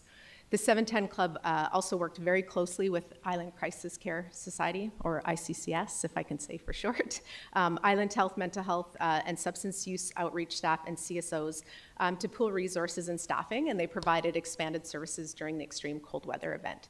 And actually, a shared staffing model was implemented, allowing the 710 Club to stay open on a 24-hour basis when ICCS had to close temporarily due to the flooding that they faced. As outlined in the service agreement, one of the Good Neighborhood commitments requires service providers to inform residents and businesses within 100 meters of the warming center service and provide contact information. So 710 Club, because there was a delay in their opening, provided that ample notice to residents and businesses and worked hard to address those concerns and build operational procedures where appropriate. And also prior to the opening of that warming center, city staff did meet with the Nanaimo and Area Public Safety Association and the Victoria Crescent to hear concerns about the placement of the warming center and shared those concerns to 710 Club staff. And the 710 Club staff did work closely with RCMP and CSOs to mitigate the impacts as best as possible. The 710 Club also, you may be aware, accessed the Island Health funds to support the neighborhood concerns. As you know, they got the most visits, so to try to expand hours and also add some additional staffing. In addition, the funds allowed for a portable toilet rental to continue to keep the warming center open because the building that they were in had some issues with their facilities. The third operator that the city contracted was ICCS, and that was between January 2nd, 2024 to March 31st up at 2025 Bowen Road, and they provided space for up to 60 people at one time, and they report that they supported on average about 33 unique individuals daily. And so they provided access to meals, harm reduction supplies. They also had a private professional nursing service on hand and other support services around mental health and addiction support. They also provided expanded services during the extreme cold weather event, but as I mentioned, due to flooding on January 13th, they had to temporarily move its services. ICCS staff worked with our emergency program manager as well as the Regional District of Nanaimo, the Island Health outreach teams, and the CSOs to relocate to 702 Nichols Street. And then they resumed services back at 2025 Bowen Road on January 17th. And ICCS, again, had good neighbor commitments that they fulfilled, outlined in the service agreement. They delivered letters to residents and businesses living or operating within 100 meters of the center. Unfortunately, the letters were delivered over the winter holidays, so many of the residents reported that they didn't get notification of the warming center services. So they did try to remedy this by responding to concerns over social media, providing open houses, and welcoming people to come access the center. Again, city staff also received a number of emails and phone calls from residents in the area, just reporting an increase of social disorder, as well as an increased presence of homelessness in the area. And ICCS also worked very closely with city and CSOs and RCMP to mitigate these impacts. They continue to participate in the ongoing discussions to provide open information and transparency, and actually continue to have meetings. So on June 10th, city staff and ICCS staff attended a meeting with residents of Meredith Courts just to hear about their experiences of living in close proximity to the warming center, and they shared frustration about not receiving the adequate notification of the warming center service and safety concerns with the increased drug use in the area. And again, ICCS also accessed those Island Health funds to provide an additional 5 hours of service daily. And then they also actually were able to get Reaching Home federal funds to actually have them open one additional month. So they closed officially on April 30th of this year. Other services that the city provided over the winter season included the extreme cold daytime warming center services provided by the Unitarian Shelter. Like past years, they provide daytime space up to 27 existing overnight clients, so they don't have to leave the site during the extreme cold weather. And finally, our CSOs provided support to all the 3 warming centers by responding for any calls for service, and that could be from the service provider, businesses, or residents. And in addition, they were a big part of the city's planning process for these warming centers. They also accessed Island Health funds to purchase warming supplies to distribute while on patrol to individuals who weren't able to get to a warming center. And they were a big help during the extreme weather response as well, because they provided overtime staffing to actually allow the warming centers to open on a 24-hour basis during the extreme cold weather. Yeah, good morning. So as my colleague has mentioned, obviously there's a lot of work good work that our support has provided for our at-risk community. In this city, we obviously have a large vulnerable population, and my program is largely interested and involved when we have extreme weather events. So that's when weather conditions pose a life safety risk to our community members. And the recommendations you'll hear later on, or that are included in this report, relate to the expansion of daytime services into the overnight space, which I feel is quite accurately fulfills the city's legislative requirement to account for public safety when there are extreme weather conditions in place. And so when we are responding to an extreme weather event, especially in the winter conditions, we have some serious challenges if we do not have daytime warming spaces open. So this winter was a nice change from previous years where we were challenged to activate our response procedure. Essentially, when we're experiencing extreme weather conditions, we can get funding from the provincial government, but there's a lot of work to do on the city's end to find staff, find facilities, and establish the overnight warming space to account for that public safety need. So with the city's support for daytime warming spaces, it really quickly allowed us to expand into the overnight time, to provide overtime for staff, to continue using the spaces that were already used for daytime warming, and to basically account for our responsibility to look after the residents of our city in extreme weather events. So I think there was also some other benefits from this. It allowed programs such as our CSO program and our health partners to work in partnership, continue services in those same facilities that we were already using. And I think the overall outcomes from our winter responses this year were much better than in years past and much more effective. So, thank you. Other lessons that we did learn was that the warming centers actually provided some basic needs. I'm sure the committee is very aware that almost 80% of our unsheltered population doesn't have access to any kind of daytime or overnight shelter, which means they don't have readily access to meals or other support services, and so the warming centers did provide that. And anecdotal reports from service providers operating downtown reported a big increase in demand for meals and basic needs services once the warming centers closed downtown as well. The other thing that was reported to city staff was that the RCMP and the CSOs had challenges actually after the warming centers closed down, moving unsheltered people out of doorways, business ways, parks, without any kind of other programs or services to ask them to go to. So that was a challenge. Another lesson that was learned is that there's no doubt that the placement of warming centers has impact on the surrounding neighborhoods, and good neighborhood agreements can only do so much to address that behavior of individuals, especially when they're leaving the warming center. We have individuals with very complex needs. And staff learned through this process, and even from last year, that it's very important to carefully evaluate the willingness of service providers to work with the community, to work with police, to work with the CSOs, and to consider factors as occupancy limits, hours of operations and staffing supports in place, including the knowledge and experience of those staff. And it's important, moving forward, if the city continues to fund this type of service, is to commit funding early in the year to provide that sufficient time to identify the suitable operators and locations. So some of the next steps that city staff are doing right now, we're looking for ongoing funding. We're always looking for ongoing and partnership opportunities to provide more stable supports for our homeless population and for the neighborhoods that host these support services. Many of you will be aware that Nanaimo receives federal Reaching Home designated funds, and that these funds are geared towards reducing the impact of homelessness in Nanaimo. And as the committee may recall, last year, the 2024-2025 Reaching Home grant application actually recognized input from people with lived and living experience, and they requested more options to access daytime drop-in services in a variety of locations to meet basic needs, but also to serve as warming and cooling centers as well. No eligible applications were received last year, but however, there is a new round of funding that will be open over this summer, and Nanaimo is anticipated to reap just over $1 million in federal funds towards this. And as outlined in the report, the Community Advisory Board that oversees the distribution of these federal funds met with city staff to discuss those opportunities of leveraging these Reaching Home funds with city funds to support 2 drop-in year-round hubs that could also serve as warming and cooling center services during those extreme weather events. The CAB, you'll see in the report, passed a unanimous motion that supports matching up of $500,000 of these Reaching Home funds with city funds to support the year-round drop-in hub kind of concept.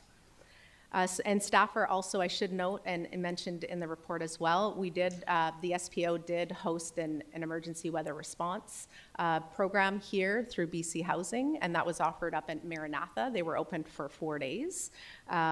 During their, they have a different extreme weather threshold. That's sometimes the confusion about these services, but they did provide service in 4 days, and staff are continuing to support them in possibly finding some other locations to access this BC Housing funding. And there is an opportunity similar to other places, other municipalities like the City of Vancouver, to incorporate an EWR program in a drop-in center as well. Yeah, and just to add on to that, so at this time of the year, we are in mid to late June, we are starting to consider our seasonal preparation for next winter, so this is, I think, a timely conversation. Obviously, knowing what our response capabilities will be going into next year is directly informed those considerations as well, and yeah, I think just, as I said, a timely consideration right now going into, I know it's June, we're all looking for the summer weather that's coming, but also we start considering how we will be prepared to respond to expected extreme weather events in the coming winter. So, thanks. So finally, just to wrap up, for the Finance and Audit Committee's consideration, the city has $184,257 in remaining funding from this past winter season. And in addition, the committee will remember that the city has $500,000 of the 2023 surplus that was allocated to the Special Initiatives Reserve to help support services to the unhoused population in 2024.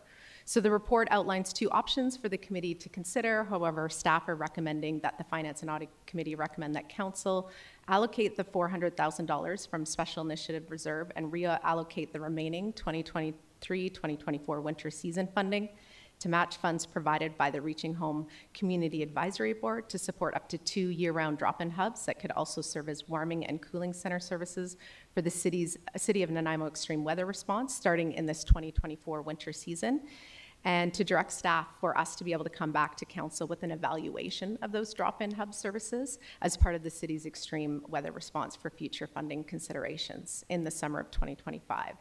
So by allocating only $400,000 of the $500,000 allocated, there'd be $100,000 for other support services should the council want to support other services for individuals experiencing homelessness. So Mr. Lloyd and I are here to answer any questions at this point. Thank you very much. I much appreciate this. You know, it's always struck me as, well, it's sad for starters, but that we have continued to have such a large number of people without access to housing, without access to shelters even as an alternative, and no place to go during the day even if they've had access to shelters during the night. But the devil will be in the details if council supports this, and that is where they'll be located. And that is going to be challenging, and I'm going to be entirely political in saying this. It's not a discussion for council today. Because whatever happens, no neighborhood is going to say welcome to this, given the experiences that are outlined in the report, which are publicly known and discussed and exchanged, as I understand it, a great deal on Facebook and other forms of social media. It is going to be incredibly challenging, and I think the experience with Risebridge and their attitude about cooperating with the city and others indicates anyone who's going to operate, any group that's going to operate these facilities are going to have to operate with a spirit of cooperation and respect for the funding parties that doesn't always seem to exist. So I have a number of people with questions. Well, in order, Councillors Hemmens, Manley, Eastmere, Gesselbrock, and Perino. Councillor Hemmens, please. Thank you, Your Worship. You might have to cut me off. I have a series of questions here. Thank you very much for your work and the report. I want to say that I know we don't have a motion on the table, but this intention to perhaps go to a year-round warming center service is something that's been contemplated for years, and I hope that it's the work that we've been doing as staff in the community, but also politically, that is allowing this conversation to take place, because previous years this was an absolute big no on many fronts. It came to the Health and Housing Task Force, I believe, twice. So I'm very excited about that. I agree with Leonard that, Your Worship, the siting is going to be very tough. Regarding the Good Neighbor agreements, I appreciated there was comment regarding the Rise Bridge site and some extra teeth that Nob Hill was looking for in that Good Neighbor agreement, and I'm curious for staff's perspective on whether that's possible. I'm sorry, I'm trying to be specific here. I'm sorry, it was the 710 Club and ICCS that had it, to me, struck me as fairly significant and successful community engagement, meetings with neighbors. So I guess there I'm saying my expectation and anticipation would be that anything cited would come with that comprehensive piece of neighborhood engagement and ensuring that good neighborhood agreements are in place and understood, and perhaps that's what it was, co-developed. I liked that suggestion that they be co-developed. Now I do want to ask a question about Rise Bridge and the discrepancies I read in the report between the providers. It stood out to me that Rise Bridge had difficulty collaborating, or not had difficulty, they did not collaborate with CSOs, RCMP, city, as well as they seem to have a more contentious relationship with the neighborhood. Is there any, do we know that they're serving a different population, perhaps a more difficult population? Like, why, do we have any account for why that discrepancy exists? Through your worship, to Councillor Hemmons, lots of good questions. I think one of the I guess one of the things from the very beginning is that we didn't have the ability to negotiate, kind of like we didn't do an EOI like we did with the others. We direct awarded them for that service. So it was a challenge to be able to kind of evaluate that. So that's one of the things I think as staff we want to make sure when possible allowing for that opportunity for an evaluation of the proposed operations that they're offering. I wouldn't say that reports from other operators, as well as our CSOs and RCMP, that they had any more difficult population than the 710 Warming Center. Definitely a different population up at ICCS than downtown. So there was that challenge as well. I think that this serving complex needs and trying to be able to provide that service is such a tricky line. And so it really speaks down to the experience sometimes of the operators to be able to work with the neighborhood and actually meet with the neighborhood and have that openness. And it's not easy, from the service providers as well, because everybody's trying to do the best that they can, and there's some political implications as well, and around the complexity of the behavior too. So I think that that's stuff that we've learned that we can do a little bit differently in that way, to be able to really do more of a rigorous evaluation process of any of these types of services moving forward. One more, if I may, and that's just noting that the numbers, so 199 folks access the warming centers, but by the pit count, we have 515 and likely a lot more than that. Would we anticipate that a well-established year-round service would attract more folks to support to that model? And that, I understand that's difficult to answer. Yeah, through your worship. To Councillor Hemmons, I think that just like we noticed with the emergency weather response shelter up at Maranatha Church, even though they were only open for 4 days, by the 4th day, there was more people accessing that service. So I think that there would be, increase. I think now, just to clarify, the 199 visits are daily 24-hour unique visits. So it may mean that within that 24-hour period, that they could have visited a few times, but they're supposed to be just counted once, and so we just take that from that report from the operator. But that same person could be visiting every single day. Okay, thank you. Thank you, Councillor Manley. Thank you, Your Worship. I am the Executive Director of the Unitarian Shelter for the next 12 days, just for the public record. I will be 12 more days before Nanaimo Family Life takes over. And I have some comments around the report and some suggestions. I think one, that 100 meters for notification is far too little. I think it should be minimum 500 meters. And with the Unitarian, we would drop leaflets at every doorstep within a 4-block radius. And that leaflet had my personal cell phone number because the buck stops with the executive director. It had the shelter phone number, and it had my email, and so people could contact. And the biggest opponents of the shelter ended up donating to the shelter, to our clean team, because we had a team where we paid participants, guests at the shelter, to go and clean up the neighborhood with staff. We made sure that when somebody was camped out in the alley, there's a couple of nuisance properties that have been declared in the alleyway, that when people were camped out there, that we would go and visit them. We would offer them food, we would offer them something to drink, we would offer them one of our emergency beds that we were paid. We have funding for 25 beds. We hold two beds that are there for hospital calls or RCMP calls, domestic violence, those kind of things. We would offer an emergency bed for the night. And then we would explain to people why it was important that they weren't camping out in our neighborhood, because it impacted and reflected upon the shelter. And I think it's difficult for any operator to deal with this, with some of this population, but it's also about self-regulation, because we also operate the shower program, which gets all kinds of folks with all kinds of difficult challenges. And what we tell people there is that this is a service that we want to provide to you. But every one of these neighbors that's looking down on this situation sees what's going on here. People come and use this field, kids are using this field. And what you do impacts the ability for you to have a shower here and for your friends to have a shower here. And so you need to do what you can to help us. We're here to help you. Can you help us? And so we get a lot of self-regulation through that kind of communication and working with people. And not everybody wants to comply, but a lot of other folks will say, hey, to their buddies, I helped clean this up. Can you pick up after yourself? We want to make sure we can continue this service. And I think it's disappointing to hear that there's a lack of cooperation with the RCMP and with CSOs, with the neighborhood, and that needs to be built into an agreement.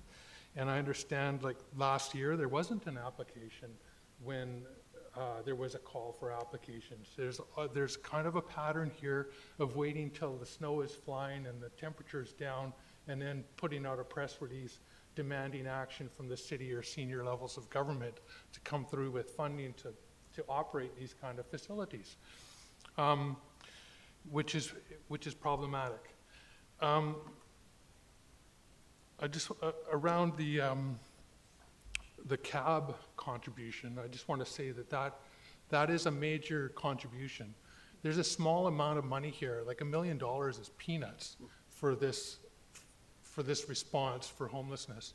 And so when the cab comes forward and says we're going to dedicate this amount of money, that means that every one of those organizations is now saying that we're going to forego our own application, and understand that this program that is oversubscribed every year, there's more money applied for it than there is available, that those organizations are saying we're willing to give up some of that money because we see this as an important solution. And it's difficult. Nobody wants this in their neighborhood, as the mayor has said. But if we are going to have these kind of year-round drop-in facilities, and I think having more than one of them is important, because we need to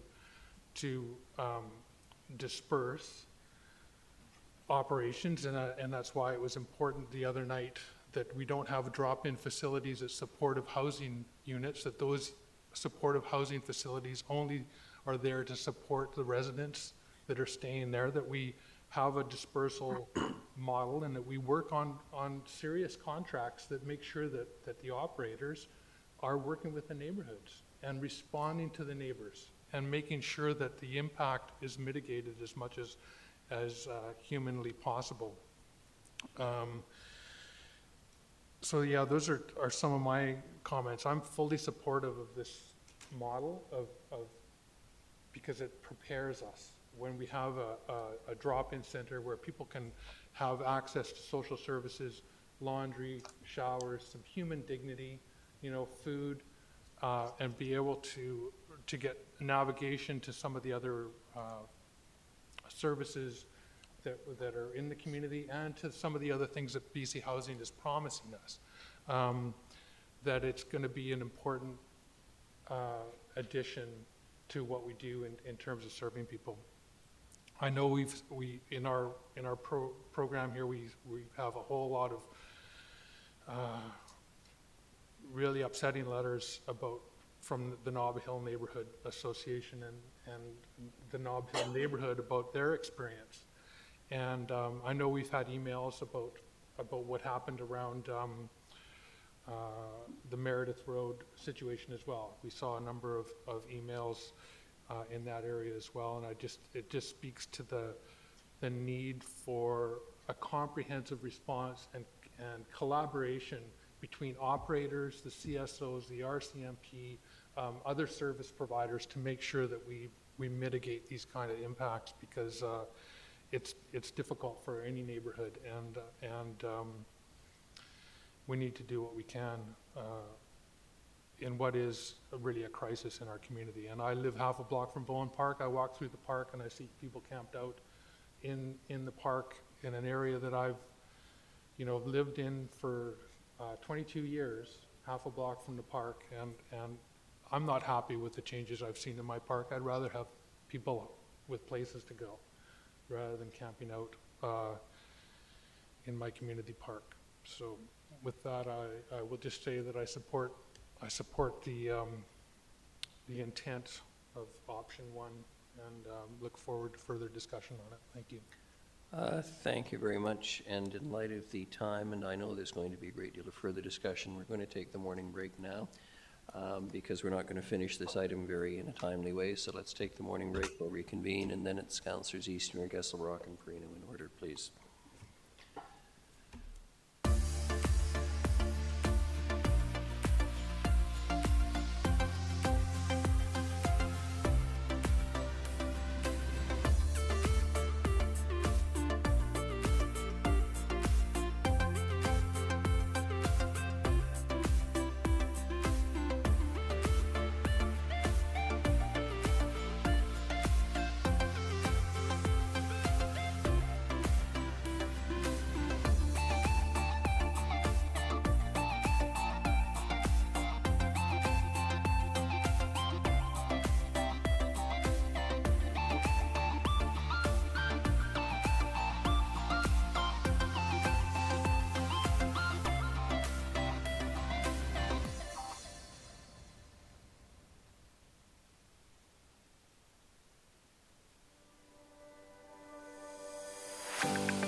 Hey,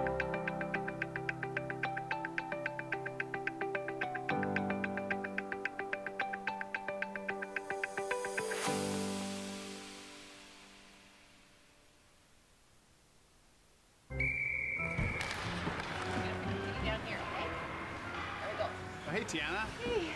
This sure is the coldest rink in town. Oh, yeah, buddy! Nice save, James! Wow, your goalie is keeping you guys in the game. Cheers.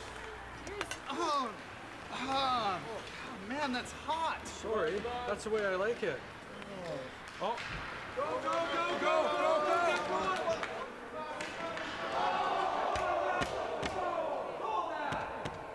Penalty shot!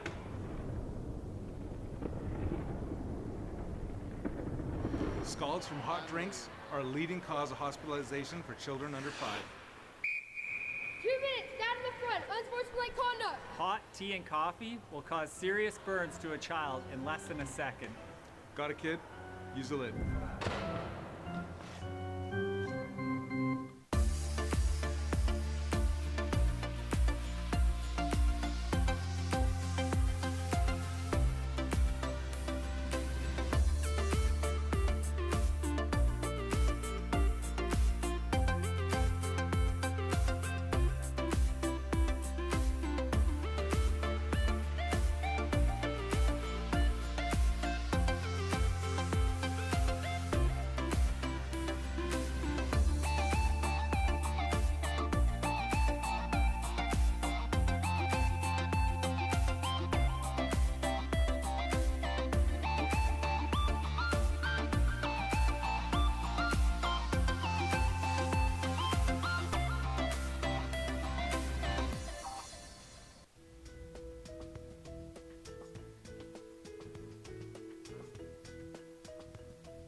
We're here today to make a couple street names. There was some vandalism in town, and we're just going to make a replacement. In the roads today, we're doing our Dundas Street and Bruce Avenue. They're all 8-inch, and we use 3 different sizes, mostly 24-inch, 32-inch, and 36-inch. We do use a consistent font with street names. This is actually my metal blank, so the only material here is the material that I actually will cut out in vinyl.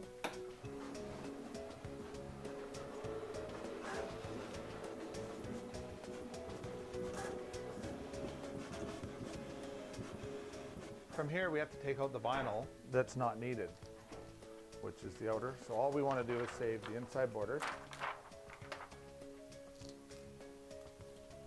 From here we actually have to put a transfer tape on it.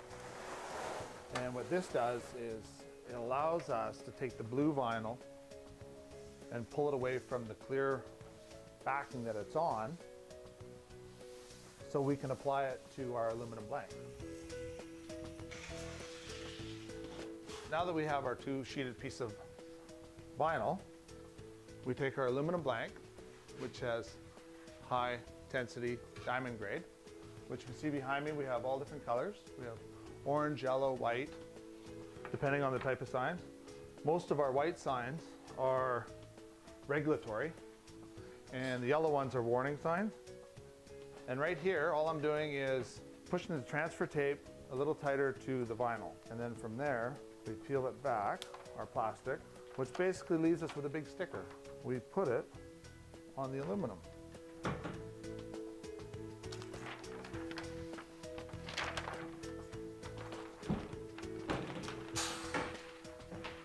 And when we're done here, we take our transfer tape off, and as you can see, we're left with Dundas.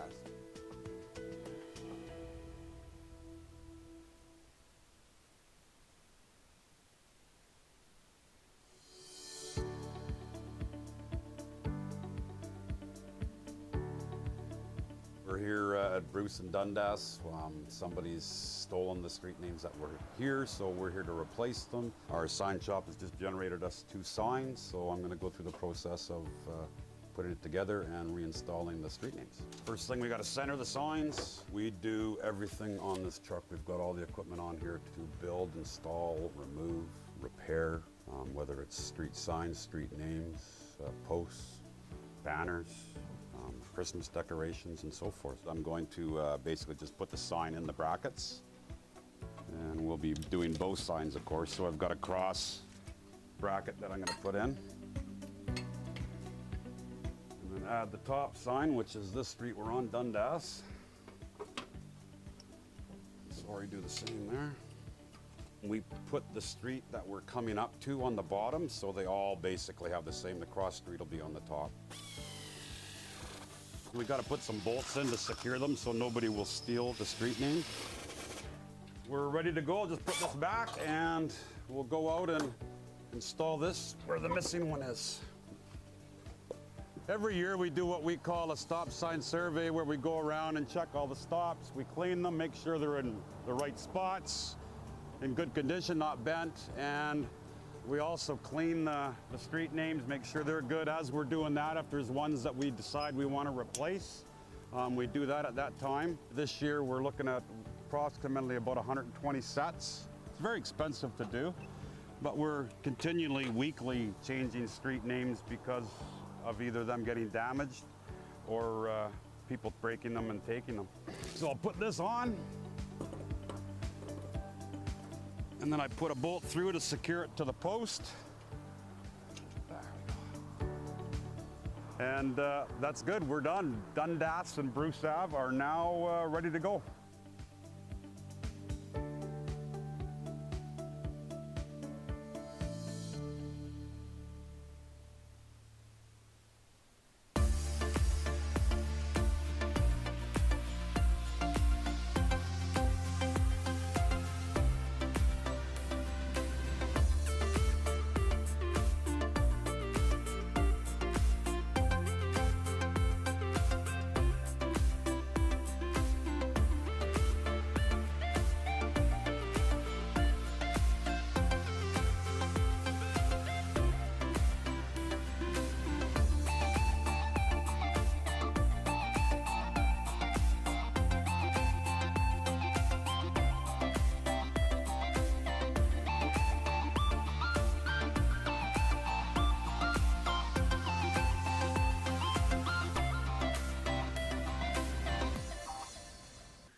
I really appreciate the report. I think there's a lot of information for council to balance in this.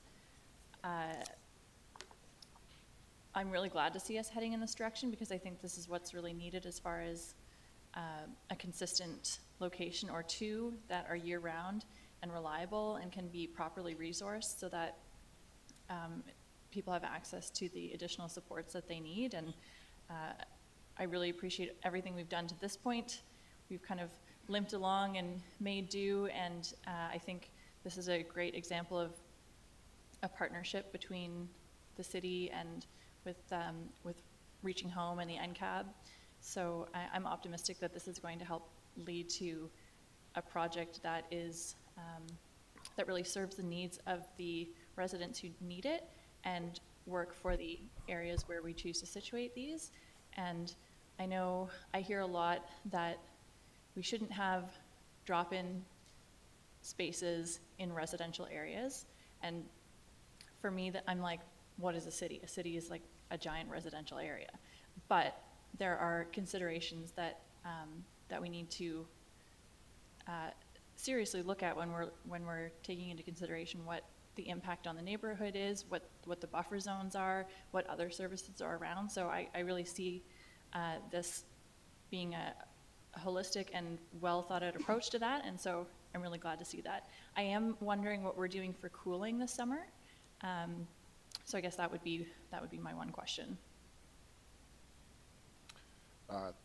Through your workshop to the councillor, thanks for the question. As it relates to cooling for this summer, we've done a lot of work myself with Christy here on that topic. Largely, we talk about the vulnerable population for cold weather, obviously being our unhoused population. I think the coroner's report from the 2021 heat dome really identified a different vulnerable population than the unhoused for heat events, and so we've done a lot of work to address vulnerability in that population, which is largely elderly, people living alone at home with cognitive difficulties or other health compounding issues. And so we are really focusing a lot of our effort on some of the really nuanced challenges in that preparation, along with our health partners. We've, I think some of that, actually a lot of the work that's come through the cold weather response and the partnership with health programs, community health programs, has really facilitated some of our work in the heat preparation. That's not to say we are not planning to do our normal relief space opening for heat events, as well as a lot of communication around tips to stay cool at home, some no cost and low cost tips. Worked again with our health partners on that messaging. We have maps and sites identified for facilities that are available for people to get out of the heat during the daytime, and including our city-owned and operated recreational facilities. So that's sort of where we're at for heat response. I think for the unhoused population, what we've largely experienced, and probably the CSO program could speak to this better, but when there are heat events, the unhoused generally tend to stay where they are in park areas and shady spaces, really. But we will have our normal, as I said, facilities open if they so choose to attend. Because last year we did have some funded outreach with like bottled water and sunscreen. Is any of that happening this year? Yeah, so when we enter the weather conditions for extreme heat, so that's for our region, 29 degrees and above, with overnight temperatures not falling below 16 degrees, then we are able to access funding from EMCR, Ministry of Emergency Management, for extreme weather response, and that does include things like bottled water, other items that we are approved to purchase that get funded by the province, and then distributed largely through our CSOs. So that is something we can continue to do, and if there are other funding streams not related to my program, maybe Christie's, but we also have provide some resources.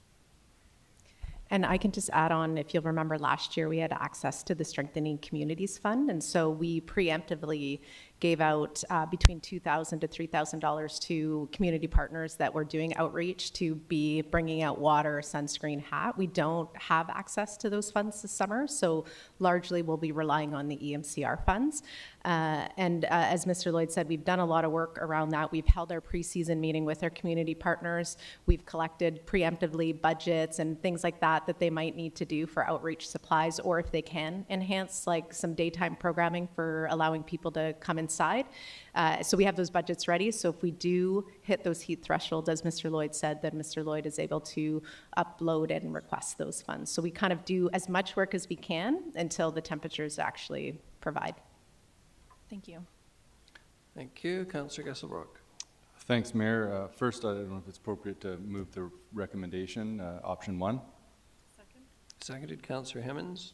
Please. Great, and I think, I think it is important to spend a little bit of time and just express sort of like that this does represent a really positive change in how the community overall is orientating to reducing homelessness and the impact on the community. I think what we're seeing is the start of, a much more strategized and coordinated approach. And I think, starting off with just the $500,000 from the NCAB being put towards this, I think we're starting to see, we've been talking about a need for greater coordination in the community. Now at that table, which is made up of the service providers, have decided to put towards a more strategic investment.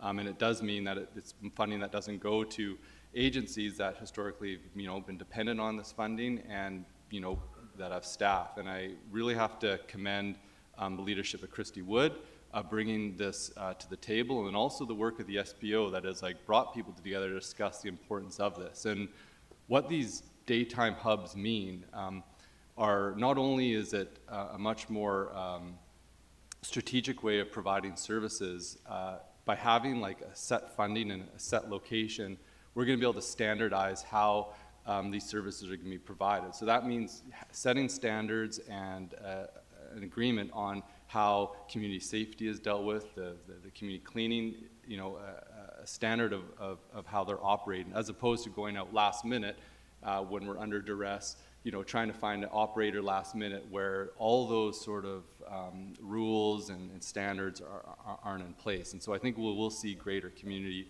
safety in the community from this. But also too, when we look at having a daytime hub, this is a point of contact for the homeless community to come in. At the same time, what's happening right now is that we're starting a coordinated access program where the names of these individuals and their background are being added into a shared database that all service providers can access. So by having these hubs in place, and then with all the housing providers, we're going to have real-time data on how many individuals are experiencing homelessness, the breakdown of demographics, what services are being provided.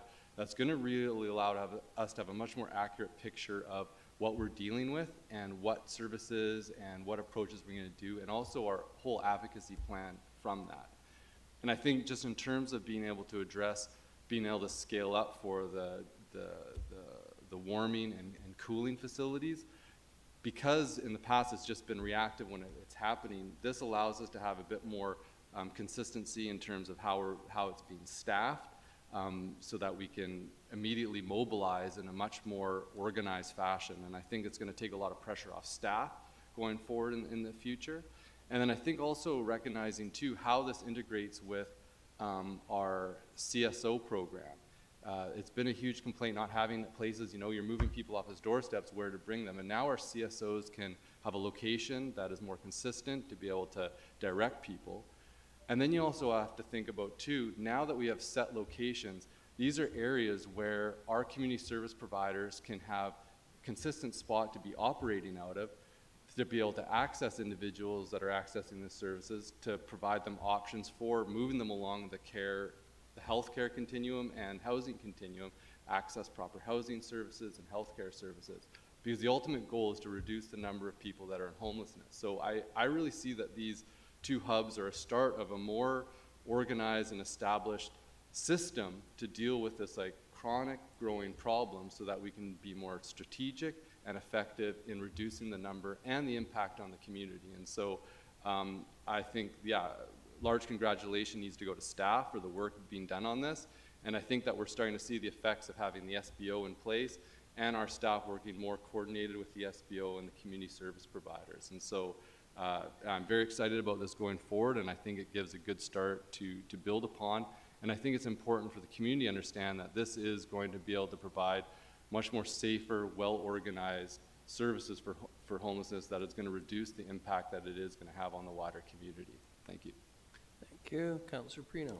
Thank you, Your Worship. A question first, and then if I may, some comments. On the recommendation, the first one is to allocate $400,000 from the Special Initiative Reserve and reallocate remaining, okay, and goes on. You did not mention number 2 in the motion, and I just wanted to clarify as number 2, which is direct staff. Is that part of the motion?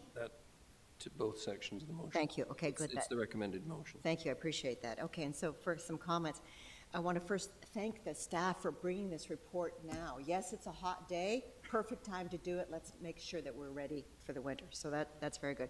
Also want to say that without the incredible work of especially Christy Wood Mr. Lloyd, Mr. LaBerge, the, CSOs, the SPOs, the police, the fire, all the staff that are involved. I don't know how you do it, and I'm just so grateful that you do. The other thing is that I think we need to be very thankful for certainly the warming centers that have tried to do their very best, not always with the best outcomes, but they've tried to do their very best, especially, the Unitarian, Island Crisis, 710, and of course, Rise Bridge. I want to say, first of all, I think having worked in healthcare for so many years, we desperately need to understand that this is a healthcare crisis, and no one chooses to be out in the street when it's freezing cold and wet, and possibly desperately ill and drug addicted. Nobody chooses a lifestyle like this. This is a health problem, and we need to find better solutions. However, I will never again support a warming center anywhere near a residential community. The impact reports that we received, and this report were excellent, and what in particular our communities go through is so devastating. We have got to find other solutions, and I think there are some other solutions. I think Councillor Gessel brought up some excellent ideas. I will not personally support money for a warming center near homes when we ask those people to pay taxes, and they have to go through what they have gone through. I drove by several times. I watched some of it. I was absolutely appalled, and it will not get my support. This motion today, because we do not talk about warming centers, we are not coming to solutions today. I will support it, but I just have to say that publicly. It will get my support again. Thank you. Thank you. I'm not seeing any other speakers, so let me say this. It's echo what has been said by other members of council, how much we appreciate the work. I'd be less than candid, though, if I didn't say I'm appalled at, and I'm not in a good mood today. Again, I'm going to repeat that. I'm 71 years old, and I live in a modern 21st century democracy, and I'm mayor of a wonderful city, and we got a vote this morning on funding places for homeless Canadians to find some peace and solace. It is absolutely freaking ridiculous. And I am tired of talking about this topic and having to reach out and apply. And let's be blunt about this. If this passes, it is a Band-Aid solution. It is just some comfort for folks who are already in the depths of misery, and as I have said over and over again, making it miserable for neighborhoods and people around them, living in misery themselves, challenging first responders day in, day out, creating a sense of despair and hopelessness. I'm going to support this. It's the logical and sensible thing to do. I think it was Councillor Gesselbrock or Eastman, it doesn't matter who, Councillor Hemmons. We have been working towards this inevitably, I think, in the fond hope that along this path, somewhere, sometime, somehow, senior government who bear the responsibility for this, who have the resources, would in fact have stepped in a far more vigorous way.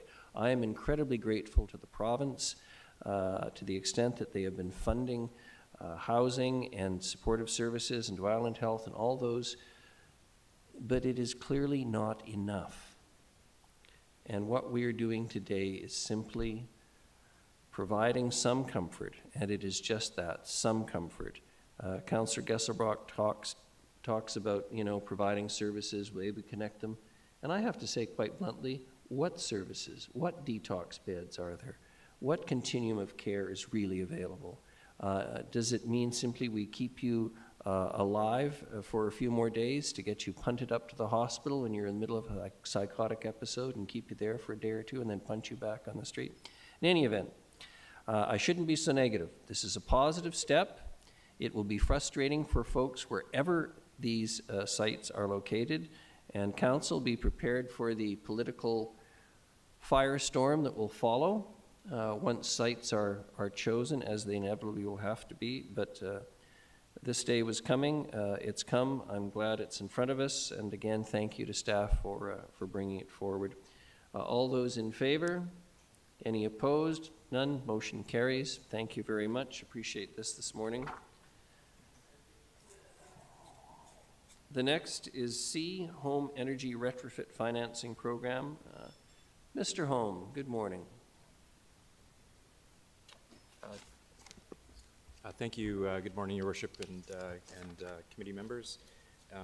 Just be brief introduction. I'll turn it over to Ms. Ting Pan, the manager of the sustainability section, to speak to the report. This is following a report received in April of this year that outlined the feasibility of a potential financing retrofit program. This aligns with Council's integrated action plan, priority action, and to identify energy upgrade opportunities for existing buildings and to investigate and develop financing and rebate program to support that.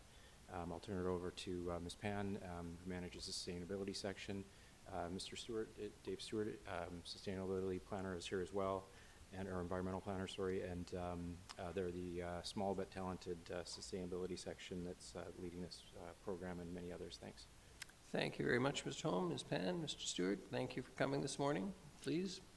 Thank you and good morning. So we'll just give a high-level overview of what we're proposing here and what the recommendations is. After the report from April, where Council directs staff to design a home energy retrofit program, we came back with this proposed program, and so staff are proposing to establish a small-scale pilot property-assessed clean energy style financing program, and that allows homeowners to have access to a zero-interest loan of up to $15,000 per property for home energy retrofits. And homeowners will be required to repay the loan over a 10-year period through their property taxes. The overall program goal is to reduce community greenhouse gas emissions in the city by helping homeowners to transition to and continue to use clean, renewable energy, with three specific objectives. One is to reduce the greenhouse gas emissions from the low-density residential buildings. Two is to improve equity, access, and affordability. And the third is to prepare our residents for a changing climate. To achieve those objectives, staff proposed to include a fairly broad range of retrofits, including measures to switch from fossil fuel space heating to an electric heat pump, installing solar panels where homeowners already has electric heating, installing a backup battery where solar panels are already in place, building envelope upgrades to reduce air leakage and improve energy efficiency, and also some non-energy related measures that might impede energy retrofits or enhance health and well-being. In terms of program eligibility, we propose to prioritize climate benefits and those applicants in the greatest need. So instead of a first come, first served approach, the loans requests will be evaluated based on established criteria, and we will be accepting loans requests through a designated loan intake period. And all the applications will be scored based on a weighted criteria, including climate impacts, income and equity considerations, the amount of energy savings it could produce, and whether it improves climate resiliency. The high scoring applications then will be prioritized for this zero interest PACE financing. The program will establish a minimum and a maximum qualifying household income, and also a maximum assessed property value, with the goal of targeting primarily middle income households. A municipal PACE financing could address a number of key barriers and market gaps that we observe, including the access to a more competitive interest rate than those available on the consumer loan market, quicker access to funding, and the ability to design in-house eligibility criteria that aligns with our equity and climate goals, potential streamlined process for administering a rebate and incentive financing program, and also allows the debt to remain with the property if the home is sold, and also affords us the opportunity to align with our targets through program criteria. In terms of the risk associated with PACE financing, because they're tied to the property and paid back through property taxation, the risk of loan default is extremely low. And in the very unlikely event that homeowners defaults on a loan and the city is unable to recoup the cost through tax sale, there is no risk of the city losing tax revenue, since the majority of the loan capital we're proposing to provide through this program is coming, we're planning to get it from a grant from the Federation of Canadian Municipalities. And as homeowners will be required to pay off 10% of the loan amount annually through their taxes, the city will have the ability to reinvest that money back to the program to support future loans and support many more homeowners in the future.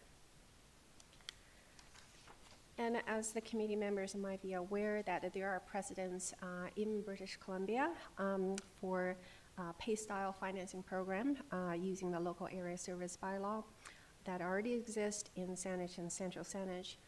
Staff are able to model much of our program after these existing programs and really learn from their experience, but also be able to respond to Nanaimo specific contexts and still allow for innovation.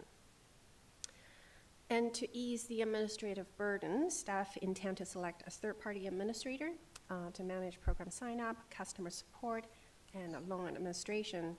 And the sustainability will lead the city department for the program, and it will be responsible for program design and setup, applying for funding and liaising with FCM, managing the third-party administrator, and answering questions from the public, and monitoring and evaluating the program. Based on our understanding of the program demand, that during program setup and operation, we do expect that it will require from 0.2 to 0.5 FT sustainability staff time, and also roughly 0.1 FT of finance staff time. And we recognize that setting up a successful retrofit program will likely impact sustainability division's ability to deliver on other priority actions. As we are a fairly small team, and we're evaluating how that will impact other actions, and is trying to figure out how to address a potential capacity issue. As for project budget, the city can apply for up to $500,000 in grant money from the FCM, and capital funding for the loan will be primarily provided through the FCM grant. And the city's funding portion will include funding already allocated to the relevant project and programs, anticipated staff in-kind time, and $200,000 from the Climate Action Reserve Fund. And $50,000 of that will be used to continue to support Home Energy Navigator program in 2025. And as the requested fund is coming from the Climate Action Reserve Fund, there should be no contribution to the proposed tax increases. In terms of the next step, if council directs staff to proceed with a grant application, we expect that the FCM review time will be approximately 4 months. And if we're successful, then we anticipate our program launch in Q2 of 2025. So Mr. Stewart and myself will be happy to answer any questions. Thank you very much, Ms. Pan. In order, Councillors Hemmens and Perino, please. Thank you, Your Worship. I'd like to move the recommended motion. Do we have a seconder? Councillor Banley. Discussion, Councillor Hemmens? If I may, I'll just say quickly, I've been waiting for this report and this program. I think I spoke to Jake Rudolph in my first 3 months of council in 2018 about Halifax doing this and just how successful it was. And so I'm excited to see it here. Thank you very much. Very good. Councillor Perino? Your Worship, a question through you regarding the funding. The FCM that we apply for, it can be given up to $500,000, as well as we're actually allocating an additional $200,000 from the Climate Action Reserve Fund. So we're hoping basically for $700,000. Is that correct? We're still refining the project budget. We're looking at around $900,000 for the entire project. So, probably around $450,000 that we're looking to FCM. And then we have the $200,000 we are requesting from the Climate Action Reserve Fund. And the remaining cost was we're looking at existing projects that are relevant and will be supporting this program, and also anticipated staff time. And if we don't get the grant? If we don't get the grant from FCM, then we have to look at other options. Okay, so if we were to vote in favor of this motion today, what happens if we don't get the grant? Do we know? It's a very expensive program, that's one. Yes, Your Worship, and we will have to probably come back, and we may not be able to proceed with the program. Thank you. Thank you. Thank you, Councillor Manley, and then Councillor Gesselbrook. Thank you, Your Worship, and thank you for this report. I'm excited to see this proposal going through to Federation of Canadian Municipalities. When I was at the FCM, I went to the Green Communities, Green Municipality Fund discussion, and there was some really good case studies of communities that are doing this, and very successfully. I really like the equity piece in this. I've done 3 home energy retrofits and financed them by blending and extending mortgages when interest rates were cheap, and I've eliminated 2/3 of my energy bill, and I have a zero carbon home. I'm just curious about what other actions this program will impact. Like you mentioned that there would be impacts on other things that other programs that you're working on, and what are those impacts? What other things do you think this will affect? So, Your Worship, and of course this is all contingent on actually being successful with the grant, but there is significant amount of time investment in pulling the program together and administering it. The full impact of that, I don't have a lot of information at this point, but because this is quite an undertaking, so we're reviewing all the priority actions in an integrated action plan that is assigned to Sustainability Division, and trying to assess what that impact might be like. Okay, thank you. Well, I just would mention that one of the other programs I heard about at FCM, and seeing in emails coming through, is the fund that they have. They have a loan program for community energy projects, 15% grant, and then up to $10 million for the total budget, and low interest loans. And part of that was for, could be used for energy production on our buildings, so solar panels or geothermal. And there were some great case studies for those as well. You get the investment, low interest loan from FCM, and then you offset taxes by producing your own energy, and it just seemed like a win-win-win to me. And so I hope that that's something that you'll look into as well. As you know, I've been firing off information about it, but I think that that's a really good, worthwhile program to investigate. Thank you, Councillor Gesselbrook. Thank you. Thanks for the report. I'm very happy to see this come forward. And I just have a question around, are we going to be still pursuing the direct lending option as well concurrently? Okay. Yes, Your Worship, to Councillor Gesselbrook. So we did mention in the report that we're investigating that option separately. And it's possible that we will put in an application later on for the capital stream funding from FCM to enable a direct lending, and but that will be basically integrated into this program if that is viable. Wonderful.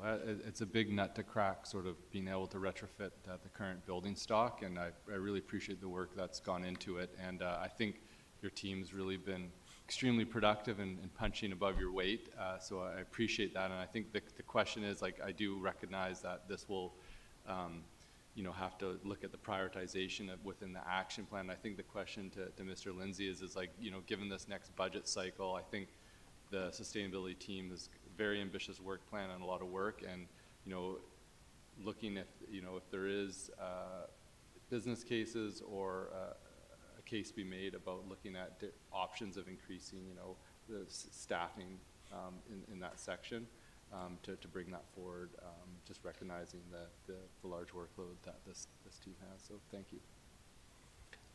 Thank you.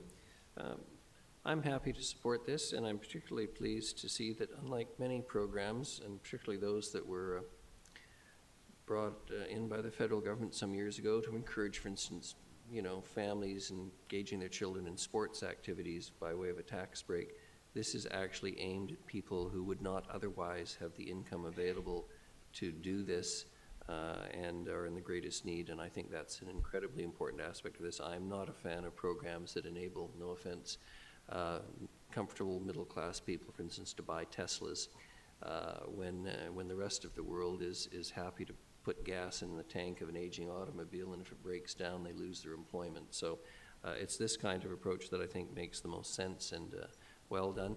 Not seeing any other speakers. All those in favor? Any opposed? None. Motion carries. Thank you very much. Thank you. The next is item D. It's other grant application, Tourism Association of Vancouver Island. Ms. Mercer. Thank you. Tossing it to Ms. Slater. Yeah, so the next two reports relate to grants and permissive tax exemptions, which Ms. Slater looks after, so I'm going to hand it over to her to go through those two reports with you. Ms. Slater, welcome. Good morning. Please proceed. Good morning, Your Worship and Council. Thank you. I'm pleased to be here introducing the report on another grant application that's thankfully a little bit lighter than maybe all of the topics that we've been talking about this morning. So we have received another grant application from Tourism Association of Vancouver Island, and short form for that is TAVI. Their original grant request was for $5,000, and it's come in under the other grants capital projects section of our policy. The request is for the installation of a lift, which is essentially an elevator, in the second floor unit that they occupy at 1934 Boxwood Road. So the lift would allow for the TAVI office to become wheelchair accessible, and also just generally more accessible for anybody that has mobility issues, because the way their office is designed is that right when you walk in the front entranceway, it's a big flight of stairs. And so city staff did attend the property to make sure that the lift site was fully contained within TAVI's unit. Because they are a nonprofit society, we need to make sure that the installation of a lift wasn't going to, you know, assist maybe any other businesses that might also operate out of that building. And so this is confirmed upon inspection. The lift site is fully contained within TAVI's unit, and so the project does meet the criteria for a capital grant. The only problem is that there's only $4,100 of budget remaining in the other grants budget for this year. And so the staff recommendation is for approval for the $4,100 of funding that we do have currently available. This will, of course, fully extinguish the other grants budget that we have for 2024, which could be potentially good timing, because later on in this agenda package, you'll see that there is a draft other grants new policy that's coming forward for review. And so theoretically, if that policy was approved, we would be looking to do another grants intake program that would come in spring of 2025 when funds are available again. So with that, I leave it to the committee for consideration. Thank you very much. In order, Councillors Hemmens and then Thorpe. Thank you, Your Worship. Move the recommended motion. And seconded. Councillor Gesselbrock. Councillor Hemmens. No comment. Thank you. Councillor Thorpe. I do have some questions about this, and maybe I'm misreading the application, but I was quite frankly a bit surprised at this recommendation. So let's first clarify that TAVI is quite separate from Tourism Nanaimo. It is, yes, correct. And it's a separate location from wherever Tourism Nanaimo is operating out of right now, which is a bit in flux. So several years ago, TAVI was the main proponent for advocating tourism in our area, and then they chose to basically not include Nanaimo in their purview. And as a result, our tourism efforts took a blow, and we have just recently recovered from that by reestablishing Tourism Nanaimo. So I'm quite curious, quite frankly, about what benefit TAVI brings to our community. I also have questions about the location. because my reading is that they operate out of a unit in this address, and I believe the address is actually for sale right now. So maybe you can set my mind at ease. I know it's a small amount of money, but I'm not really comfortable with this at the moment.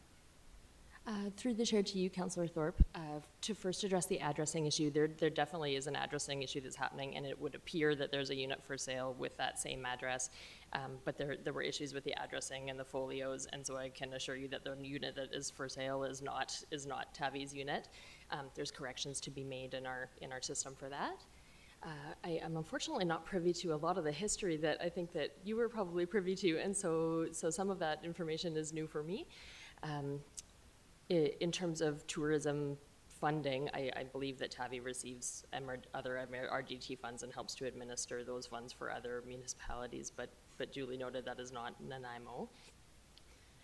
But having said that, our policy criteria for other grants are pretty general in speaking, or in saying that that's a nonprofit society and it's registered and they're in compliance with all of the City of Nanaimo bylaws and policies and things like that. So I think the tough part, I guess, would be where is the provision in our current policy to exclude them based on maybe past incidences? Yeah, thank you. And I'm not meaning to exclude them on past incidents, but to be honest, I was not aware that TAVI actually operated or had an operation here in Nanaimo. They're not directly involved with Tourism Nanaimo, to my knowledge. And I looked at the criteria for another grants award, and I struggled to see that they have qualified, but I accept staff's opinion on that. So I don't know if any other councillors have an opinion, or maybe it's just me, but I'm not sure I can support this. Thanks. Thank you very much. Councillor Gesselbrook. Thanks, Mayor, through you. I mean, when I read through it, just in terms of the grant, like, is this sort of leftover money that's been in the other grants funding for last year that just wasn't used up, and so there's, you know, anybody can apply that can meet to it to apply for this money, and it's sort of turning over, or were there other people that applied for this other grants outside of TAVI that they were in competition for? So through the chair to you, Councillor Gesselbrook, we have $7,000 annually in funding for the other grants program. We've already awarded $2,900 of it, and so there's $4,100 left for 2024. We haven't received any other grant applications to date, and generally speaking, we bring them forward as they are received, and so that's how we're in the position that we're at. And just follow up on that in terms of like the accessible lift, the cost that it incurred from that. I mean, like they had the intention of making their suite accessible. Then they went through the process and just sort of meeting all the regulations, and that it just was quite expensive, and this is sort of a bit of a shortfall that they have to sort of to meet that.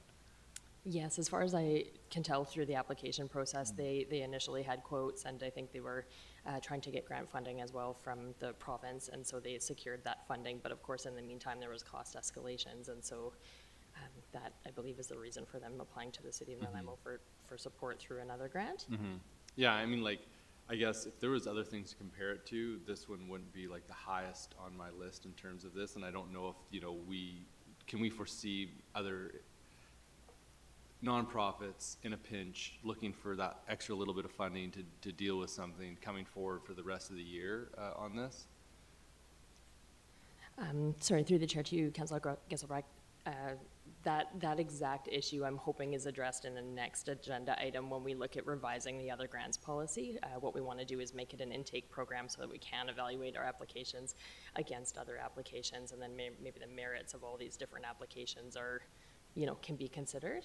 Awesome. Yeah, I think that would be excellent to have that type of process in place, just to evaluate the merit of it. I mean, like, you know, this agency's connections, like, oh, there's this pot here, and they may be able to access it a little easier than other groups that maybe have a lot more merit to deal with it. So, I mean, I gotta say, I wasn't like, this was a slam dunk for me, just to sort of speak to Councillor Thorpe's, but I think at this point, I'm gonna support it and, you know, change the policy. Thank you, Councillor Prino, then Councillor Eastman. Thank you, Your Worship. And just want to say thank you to Ms. Slater. This was interesting for me as well, because I The very first thing I kept thinking is this Nanaimo? Anyway, I'm very familiar with the building, and the bottom floor is a company that works with electrical. I'll just say that. I don't feel I should give their name. But if that's for sale, the upper floor was in fact their business. So this has obviously changed over within the last 2 years. I'd need some more information before I could vote in favor of this one. I want to know if the building is for sale, and there's no lift there at all? Have we actually gone in? Because the stairs are literally, you walk in the door and the stairs are right there, and they're tall. Yes. Because it was the second floor of that business, there's no other elevator at all? And where? Oh, sorry, through the chair to you, Councillor Perino. I've been there. Yes. The door opens, and then you're right, there's a large flight of right stairs there. that goes up. They showed us the proposed site for where the lift would be, and so there's kind of a wall there that they would be taking out and installing a lift. So it's essentially would be an elevator that goes up and down. Sorry, that's a bad description. No, It goes up and down, yeah, for sure, but it'd be within the walls, Exactly. is what I'm trying to say. Yeah, when the very first time I saw it, I thought it was very odd to have the staircase the way it is. But it was the second floor of that business. So is the business going to remain on the main floor? Well, the business is entirely on the second floor, based on what I viewed. So they've got a boardroom. That's No, I mean the other business that actually owns the main floor, the 102.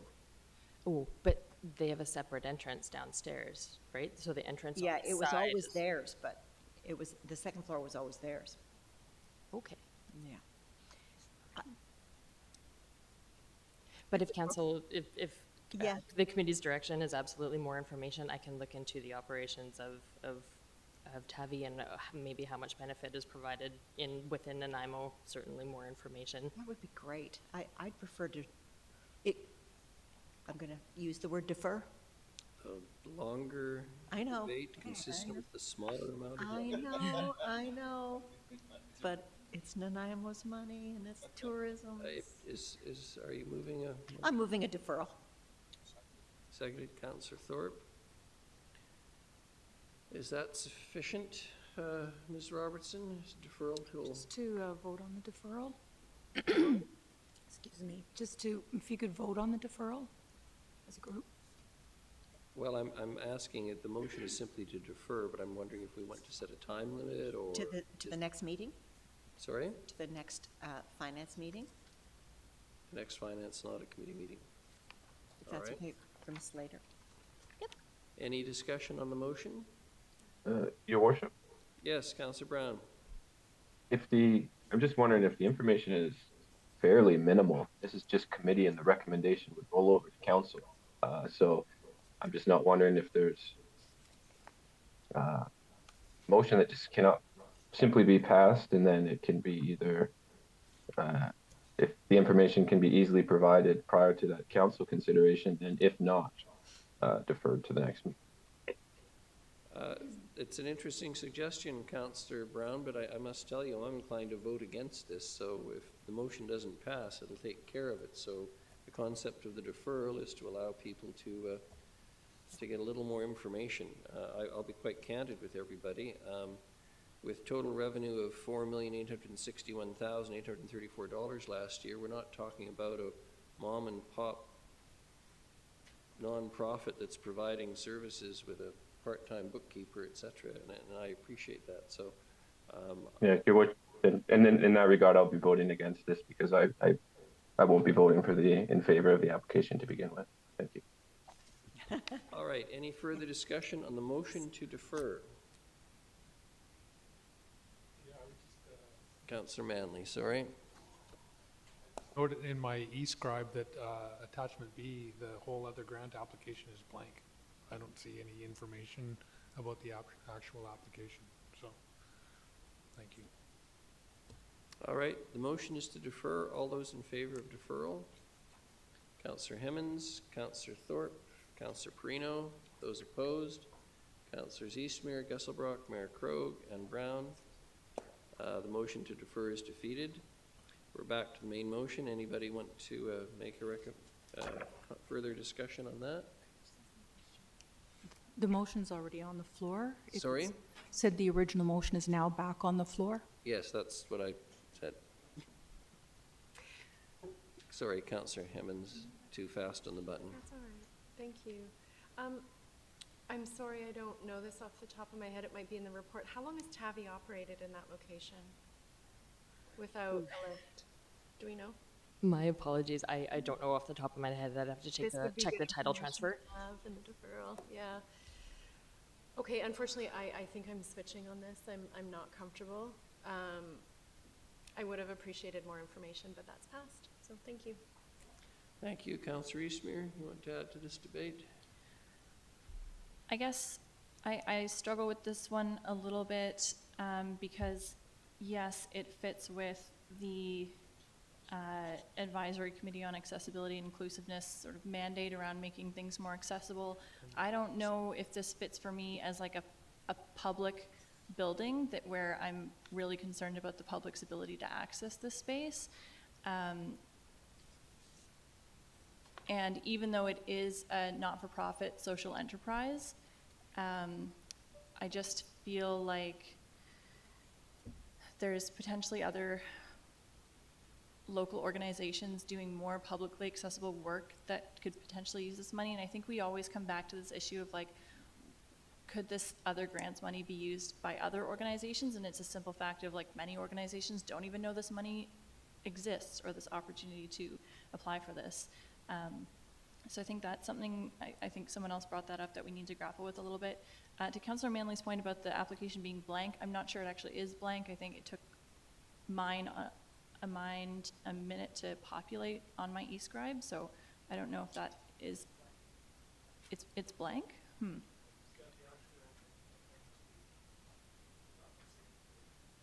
Okay, I do see things written on mine. It's typed and might have just taken a moment to populate. But I just really feel like the proper place to go back to ask for this money is the Minister of Employment and Social Development. Like, there's got to be a okay.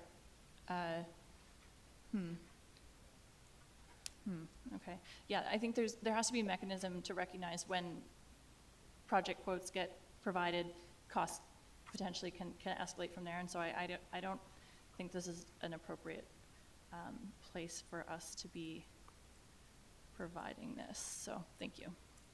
Thank you. Councillor Thorpe. To prolong this, Your Worship, I would have really appreciated more information to make a decision, but given that we're not getting that opportunity, I won't be supporting this. Yes, it is a nonprofit, but as far as I'm aware, it's not a social enterprise situation. I have no idea what value this organization brings to tourism in Nanaimo. Unless I hear that it does from tourism Nanaimo, then I'm not prepared to support it. I can't picture hordes of citizens needing to access their office. I don't know why they would. So I'm sorry, I won't be supporting it. My inclination would always be to support a nonprofit with respect to accessibility. But candidly, this will be a leasehold improvement to a piece of private property, and the lease will run out at some point, and the landlord or some other tenant will get the benefit of this, and it's $4,100 in an enterprise that, you know, this represents 1/2,050th of their revenue annually. So no, I'm not. I appreciate the work of staff, but not prepared to support it. All those in favor of the motion to grant them $4,100? And those opposed? Looks like it's unanimous. Well, I'm glad we wrestled that to unanimity after 15 minutes over $4,100. The next is permissive tax exemption policy and security checks and other grants policy updates. Over to you again, Ms. Slater, please. Well, thank you, Your Worship and Council. Still me. I'm here to introduce two new policies for consideration for approval. The first one, as you've noted, is the permissive tax exemption or PTE policy, and the second one is the security checks and other grants policy. So I do have to admit, I'm really excited to be able to present these new policies because, as you know, that current grants policy and guidelines document has been around for a very long time. It's been appended to a lot of different reports over the years, and there's just a lot of stuff in there that's not applicable anymore. So the current policy contains references to the Grants Advisory Committee and the terms of reference for that committee, and of course that doesn't exist anymore, so those references need to be removed. And the current policy doesn't have any provisions to be able to address non-market housing applications. And we've talked about this before, but we do need a policy that can have guidelines and criteria for us to be able to evaluate those types of applications. So as you'll remember, probably about a month and a half ago, at the end of April, I was here with Kasha, and we completed a presentation on permissive tax exemptions and non-market housing. And at that time, we outlined some of the work that we completed in this area. So creating an inventory of our non-market housing database, completing a jurisdictional scan to see what other municipalities are doing across BC, looking at Nanaimo's housing needs report, and then provincial housing targets and mandates across the province. And at the same time, looking at the impact on our current taxpayers and what kind of happens when permissive tax exemptions are granted, and how there's a tax component that does get shifted to existing taxpayers. So at that meeting, the Finance and Audit Committee, and then Council, of course, made a motion to direct staff to prepare a new PTE policy and other grants policy, so that is exactly what I'm doing today. Highlights of the changes to the proposed PTE policy includes a legacy exemption for existing properties that are already on the PTE bylaw. This should alleviate concerns that there might be current properties that have been receiving exemptions for years that might not otherwise meet the criteria that are in the new bylaw, or not new, policy, not bylaw. It also supports exemptions for temporary housing being provided on a year-round basis. It provides for exemptions for supportive housing that provide supports that are either free of charge or heavily subsidized. It doesn't include permissive tax exemptions for non-market housing or affordable housing, but at the same time, knowing that there is property tax relief available, there's mechanisms through BC Assessment to provide assessment reductions for properties that are willing to enter into housing agreements and put covenants on title, and provide evidence of long-term financial and profit restrictions. So one of the other big items in the PTE policy is that the cash grant section has been removed. Comments noted from the Finance and Audit Committee meeting, it probably doesn't make sense for us to have a $5,000 budget every year to give cash grants to entities that have simply missed the deadline. And so that section has been removed. So we're $5,000 closer to reducing our property tax rate for 2025. And so those are the highlights from the PTE policy.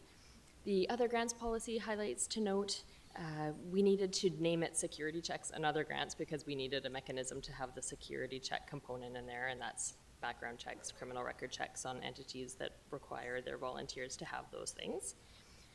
You might have noted the travel assistance grants used to exist in the grants policy and guidelines document. That's going to be moving to a Parks, Recreation and Culture policy document that'll be coming forward because that department administers the travel grants, so it just makes a lot more sense to have them all together, the programs that they administer together. And this is obviously a big part of what we just talked about, but the other grants program, we're proposing 2 intake periods. And so that would allow for applications to be evaluated against each other, the merits of all these different applications and organizations and their financial stability and strength, and all of those things can be evaluated, as opposed to our current practice is really just bringing the applications as they come. It's kind of a first come, first served basis. So that's the recommendation. And you'll also see that heritage and revitalization exemptions have also come out of that policy. It's not because we don't have regulations around them, but it's just because they're already covered in legislation through the community charter. And every time one of those projects comes forward to the Finance and Audit Committee and then Council, they come in a separate bylaw and for review. So I know it's a lot of changes to try to encompass all at once, but in summary, that grants policy and guidelines document would be repealed. There's 2 new policies, PTEs and other grants. And I do want to note that policy changes, of course, are always tough to bring forward, especially when you have such a long-standing existing policy document. If we find over time that there's new legislation or something's not working, or, you know, administratively it's cumbersome, absolutely, you know, we can change the policy at any point in time with direction from the Finance and Audit Committee, and that's absolutely doable. So changes or enhancements in the future can always be made. And with that, I leave that to the committee for consideration as well. Thank you very much, Ms. Slater. Councillor Gusselbrock. Thanks. I was just going to move the recommendation. Seconded, Councillor Thorpe. Discussion? Just appreciate the policy work, making things more transparent and fair. And I think, you know, just from our last discussion, you know, addressing the other grants there is exactly the direction we go. So thank you for your leadership on that. Well, thanks. It's a lot of work and it's much appreciated. Motion's on the floor. Not seeing any further discussion. All those in favor? Any opposed? None. Motion carries. Thank you. The next item is item 8. It's just a notice of motion that will be brought forward to the next council meeting. No, it's not. I thought notice of motion was given when I sent it in earlier. Ms. Robertson? Sorry, I couldn't hear. Is the notice of motion that Councillor Gusselbrock's put on the floor, it's would be brought for consideration at the future council meeting? So is this is the motion being heard today? The motion's not being heard today, it's just being, it would be brought forward to the July 8th council meeting agenda, and it's okay to go from the committee right to council at that meeting if you would prefer. That's what I thought too. All right. I think it's safe to say I don't have to get you to stand up and grab the question period sheet this morning. Motion for adjournment. So moved. Moved Councillor Hemmons, seconded Councillor Perino. All those in favor? Opposed? Motion carries. Thank you very much, everyone. Much appreciated.